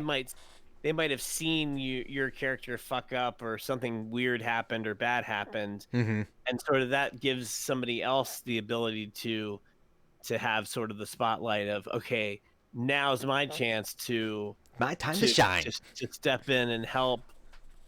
So yeah, I mean it's definitely it's a cascading effect of Mm-hmm. RP. Now in the second edition rules, there was actually a mechanic in there that if you were attacking and you rolled a natural 1, Mhm. that you then had to roll, I think, again, because there was a chance that your weapon would shatter. Like there was like that again. This is going back to when there was like very the rules Very were specific bad stuff. well, not necessarily specific bad things. There wasn't like a table for that. It was just like if you're a fighter and you rolled a 1, you ran a chance of destroying your weapon because you hit it just the right or just the wrong way, right? Of your weapon breaking, but I think it was also because they were much closer to first edition, which was very very very rules heavy. It was it was wargaming. It was fantasy wargaming. So yeah, but the idea was that they made there. It was in, if I remember, in both the player's handbook and in the DM guide, that if there was a critical fail, there were supposed to be consequences. It was like I don't remember it being in. I don't think it's in the new in 5th edition. I don't think that they have anything in there specific that if you roll a 1, other than a 1 is an automatic failure. Even if you have all these modifiers on there and you have like a plus 20 to something, if you roll a natural 1, you fail. That's just that's all they say. But I like the idea of that. If you roll a 1, just like if you roll a 20, even though like they say in the book that in the rules that in 5th edition that a natural 20 does not grant you anything like with an ability check or a save or anything like that, unless it specifically says. I like the idea that if you roll a rarefied number, that it has consequences for better or for worse. But yeah, the 1s are sometimes the fun. I mean, look, that's how we got Cthulhu Raub. Was him rolling a 1, his very first roll ever in an Ack Inc game, is he rolled a 1. That was Jerry too. He's done that plenty of times at the most inopportune time. I still remember Mike screaming at him, like, "I thought you were good at this!" And then because it was a game with Will, because he goes, "I thought you take out your dick, you punch him in the dick." Those are details I did not remember. Oh, that's like the second or third podcast. Yeah, it's an old game, but yeah, 4th edition. He got very mad because it's like, you've been playing this for how many years? Yeah, exactly. Like, it doesn't matter how many years you've been playing at it. If you're a shit roller, you're a shit roller. And Jerry is a shit roller. But yeah, that was back when he didn't understand that there was like not so much skill in the game. No, it's luck. How much luck would Sometimes you just do not have luck. I'll admit, before I knew anything about this game, back when I first heard about it, when 2nd edition was, doing its thing, mm-hmm. I honestly thought that it was like playing craps. Mm. Like people had loaded die and stuff like that. Oh, they did. But and I don't know. It just seemed very. It involved dice, and it didn't have a table mm-hmm. with little figurines on it. So my brain was like, clearly, this is like Las Vegas. I think I was like 8. The first time I saw it, it was in E.T., and they were playing with miniatures. So I thought that's how you had to play the game. I didn't realize that you didn't have to have so when I got the red box, I didn't realize, because it didn't come with any figures. And I was like, wait, what? And then I discovered you could draw maps. And I was like, oh, you could draw maps. It's so awesome. So okay, so another thing on my list here. We had hashtag not my fault at the very beginning. From clues there. If you had to have if your character had to have a hashtag associated with them. Not my fault. Yeah, we said hashtag not my fault. Or I didn't do it. Something akin to that. No, I think not my fault is kind of the all-encompassing, and it has a good ring to it, right? It's easy to put on a T-shirt. It's easy to market that. We could have the mugs, right? Yeah. Draw a nice face on it, and when you do this, on the bottom it just says hashtag not my fault. Mm-hmm. On the inside of the cup, once you empty it out, it's just like a middle finger. I like it. Yeah, that'd be Dren's. Not my fault. Oh, it'd have to be one of those ones too. No, know what it is? Know what it is? It's Dren's picture, but when the hot beverage goes in it, it's got that image that appears on it. You know, like those mugs when it gets hot, and it's fire. Because then, not my fault. Mm-hmm. Makes sense. Yeah. Or hashtag magical bullshit. That's a lot of it. That would be like the limited edition, I think. Yeah. It's a lot of magical bullshit. How about from our other 2 players? Nothing? Well, Their personal I have Think no idea. I don't really have a catchphrase or anything like that. no. I think yours would have to be a pun of some kind. Or a music-based one. Or a music-based pun. Hmm. It's a thing. Yeah, just have it just hashtag music-based pun. I like it. That's perfect. That is actually it. Has to be something naturey, like almost hippie peace love kind of thing, along that lines of. Everything is food.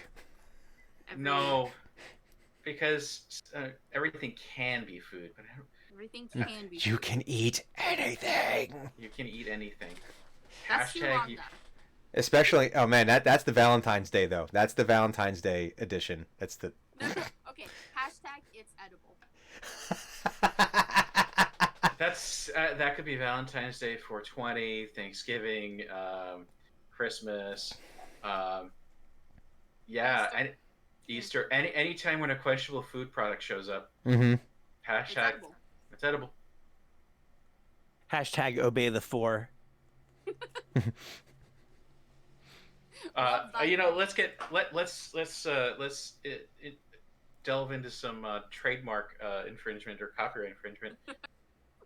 May the 4 be with you. Yes, Ooh. I like it. and it can't be the number 4 without the th afterwards. So it's not the fourth; it's just the 4. It's just the 4. Or you could be like that, the capital FOUR, if it's the 4. Capitalize it. Mm-hmm. Oh yeah, all that's fine. Oh yeah, I like that. I'm making notes of all these so that way when we eventually release our line of whatever it is we're releasing. I just set up a plotter. I'm totally gonna make a magical bullshit t-shirt. So I had another note here.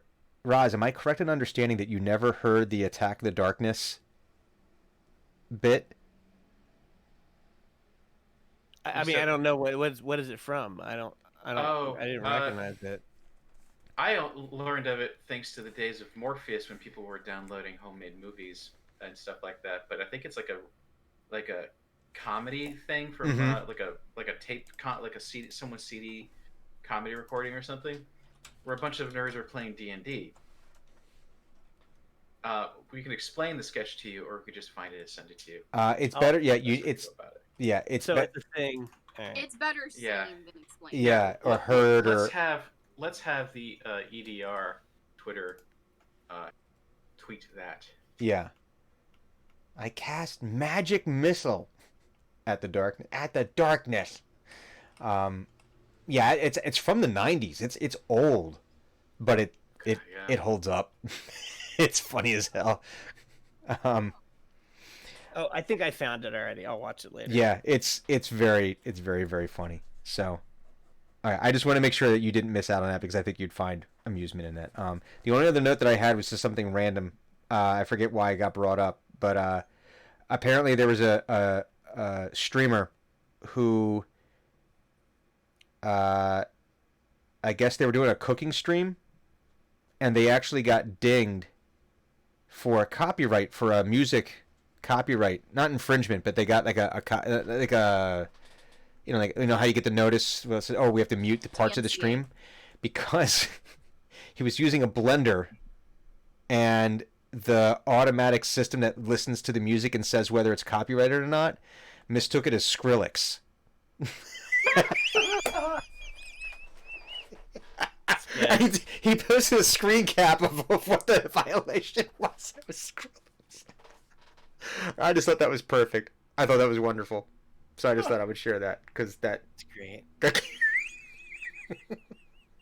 So, anyway, that's what I had. Any other new business that needs to be brought to the front? No. Okay. I think so. All right. It should have been unplugged next week. I know. Yeah. Okay. Well, we were talking about things. Hopefully, we'll be able to put something together, just for something. Anyway, do we have our normal streams this week? Yes, I'm actually. There.